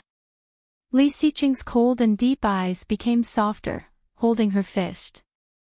Su Qianxi's punch missed, and she kicked him with her foot. This time, Li Xiqing did not avoid it. His eyes were full of joy, and his face was always cold. He reached out and pulled her over, taking out the test papers behind her. The 3 objects and the bright red line stimulated Li Xiqing's vision. His lips became wider and wider. Su Qianxi was a bit annoyed and hit his chest. "You are so ignorant. You have short hair and short vision." Li Xiqing hugged her from behind, looked down at her face, and whispered, "Well, I don't see that this is a pregnancy test at all." When Su Qianxi heard that, the unhappiness on her face disappeared instantly. She reached out and pinched his face, saying angrily, "You are playing with me." Li Xiqing's smile became wider and wider, holding her hand, and whispered, "You played with me first, Mrs. Li." Seeing his rare smile, Su Qianxi chuckled, wrinkled her nose, and looked disgusted. "Go away. Did you already know? I just saw the nurse go to get the pregnancy test paper." "No wonder." Su Qianxi was a bit disappointed and pushed him. "Can't you pretend to be surprised by me?" "Why do I have to pretend?" Li Xiqing's eyes were sparkling, as if he wanted to suck her in. He couldn't help putting his hand on her lower abdomen. Su Qianxi smiled happily and took his hand away. "Go away, I'm going to see the doctor." "Okay." Li Xiqing watched her walk into the clinic, and his forced calmness finally broke. He clenched his fists and hit his thigh hard, feeling that he was going crazy. She was pregnant, she was pregnant. He was going to be a father, he was going to be a father. The sudden surprise made Li Xiqing's heart beat faster and faster, and he almost couldn't help cheering. Under the strange gaze of the people around him, Li Xiqing picked up his phone, hid in the hospital stairwell, and immediately called his good friend. At 10:00 in the evening, Ming took a box of condoms he had just bought and hid in the bathroom. He held a sterilized needle that he had asked his subordinate to take from the hospital and poked it. Suddenly, a voice rang out, and Ming was startled. When he realized it was his phone, he breathed a sigh of relief. "My goodness, I really can't do bad things. Once I do bad things, I'll feel guilty." Rubbing the lubrication from the condom, Ming took out his phone from his pocket. After seeing it was Li Xiqing, he felt a little bored. This guy had been too happy recently. He didn't want to see him. "Hang up." Lowering his head, he continued poking and poking. However, Li Xiqing did not give up, and his phone rang again. Despite his impatience, Ming picked up the phone. Hello. Ha ha ha ha. Ming. Ming shivered and looked at the caller. F***ck, was it really Li Xiqing? Did you see a ghost? Ming wasn't in a good mood. He put the condom back into the box. You're smiling like that. If I didn't know better, I would have thought you were going to give birth. Hearing that, Li Xiqing couldn't help laughing. Ming shivered and hung up the phone without hesitation. When this guy laughed, it was either a good thing or a bad thing. Listening to his retarded laughter, there was no doubt that it was a good thing.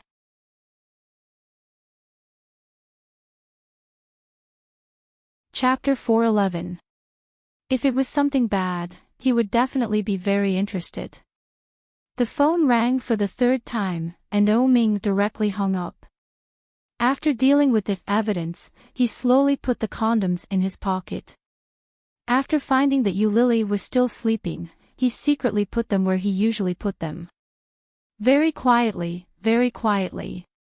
The familiar voice woke Yu Lily up from her sleep. Seeing Yu Lily's astonished look, he pretended to be indifferent, closed the drawer, stood up, and said indifferently, "Replenish the national treasury. It's used up."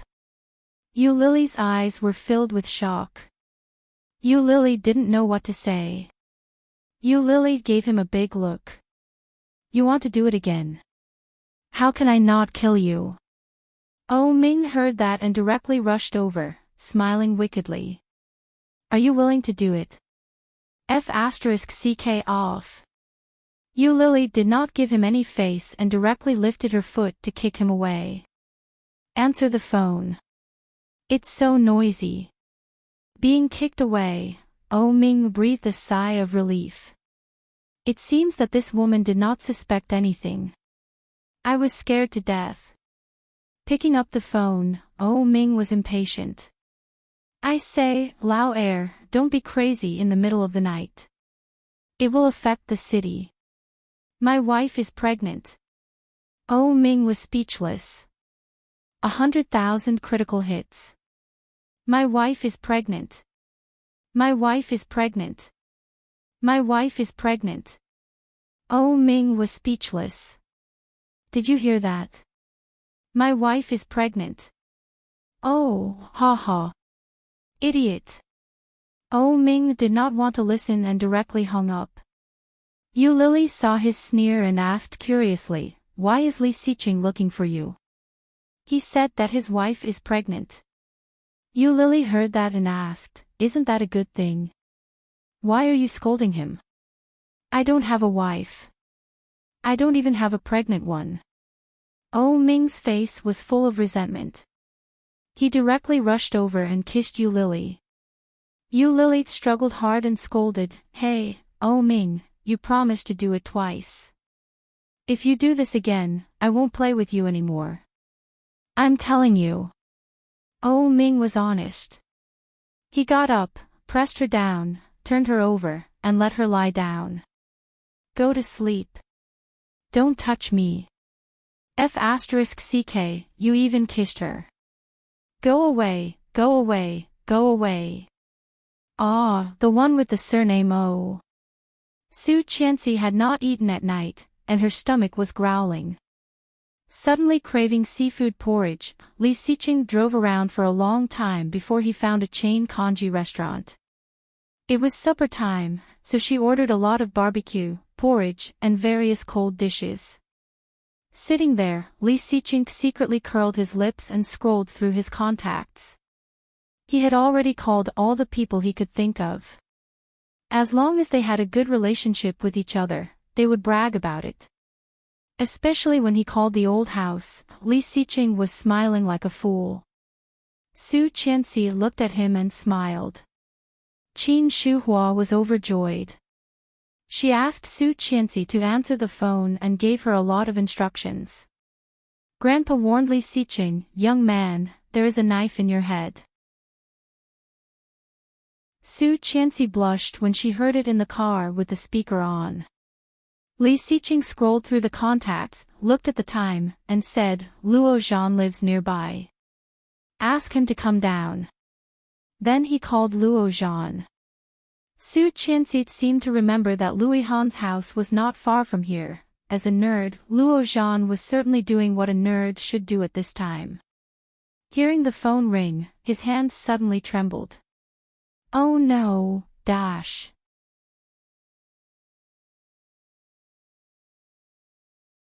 Chapter 412. Seeing another pentakill, Luo Zhan was so heartbroken that he almost smashed his phone. Damn, it's winter vacation. What a bunch of elementary school students. What a scam. Ah, my rank. Luo Zhan threw away the large-screen phone, picked up the phone that was ringing non-stop in front of him, and shouted angrily, Hello. Li Xiqing narrowed his eyes and asked dangerously, Where are you?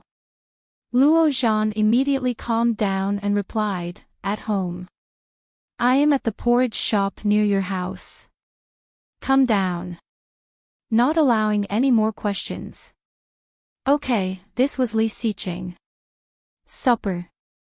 Yes. Okay, I'll be right there. Luo Zhan threw the phone away, quickly picked up a coat, and went out. Li Xiqing hung up and found that Su Qianxi was also on the phone. The call seemed to have been connected. Hello, Ihan. Louis Han. Li Xiqing was a little unhappy, pursing his red lips and looking at her with a pair of deep eyes. Su Qianxi blinked and continued, Where are you? Louis Han was running at night, answering the phone while running slowly, slightly panting. I am running outside. What's wrong? I am at the XX park near your house. Come over if you have time. I have something to tell you. Okay. Louis Han looked around. Give me 10 minutes. Okay, I am in room 88. Okay, see you later. Louis Han hung up the phone and started running again, but this time, he was much faster than before. At the door of the porridge shop that Su Qianxi mentioned, Louis Han stopped, calmed his breath, and walked in. However, when he entered, a huge force hit him from behind. Louis Han was caught off guard and almost fell. Turning his head, he saw a man in a gray coat with a hood over his head. His hair was a bit messy under the hood. He apologized to Louis Han, I'm sorry.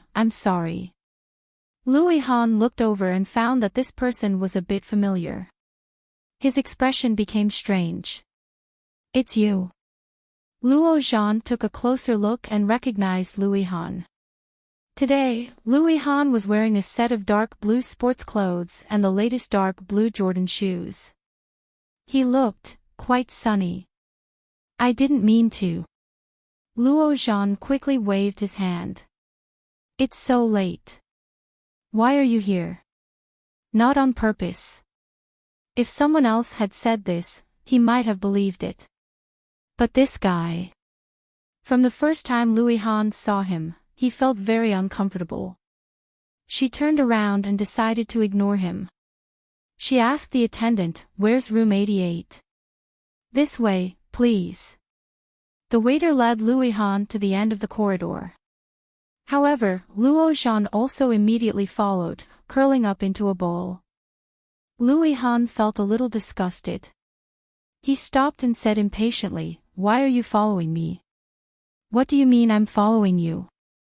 I'm also going to room 88. Why don't you say you're following me? This is ridiculous. Luo Zhan sneered and squeezed past him. He pushed the door open and shouted, Brother, why are you looking for me so late at night? Li Xiqing was peeling the shrimp shell for Su Qianxi. His movements were slow and elegant. Seeing Luo Zhan coming in, followed by Louis Han, Li Xiqing chuckled. When did you two start dating? You're tuning into the LoveLore Library YouTube channel. We're so grateful for your support, and don't forget to subscribe to join us on this incredible journey through captivating stories.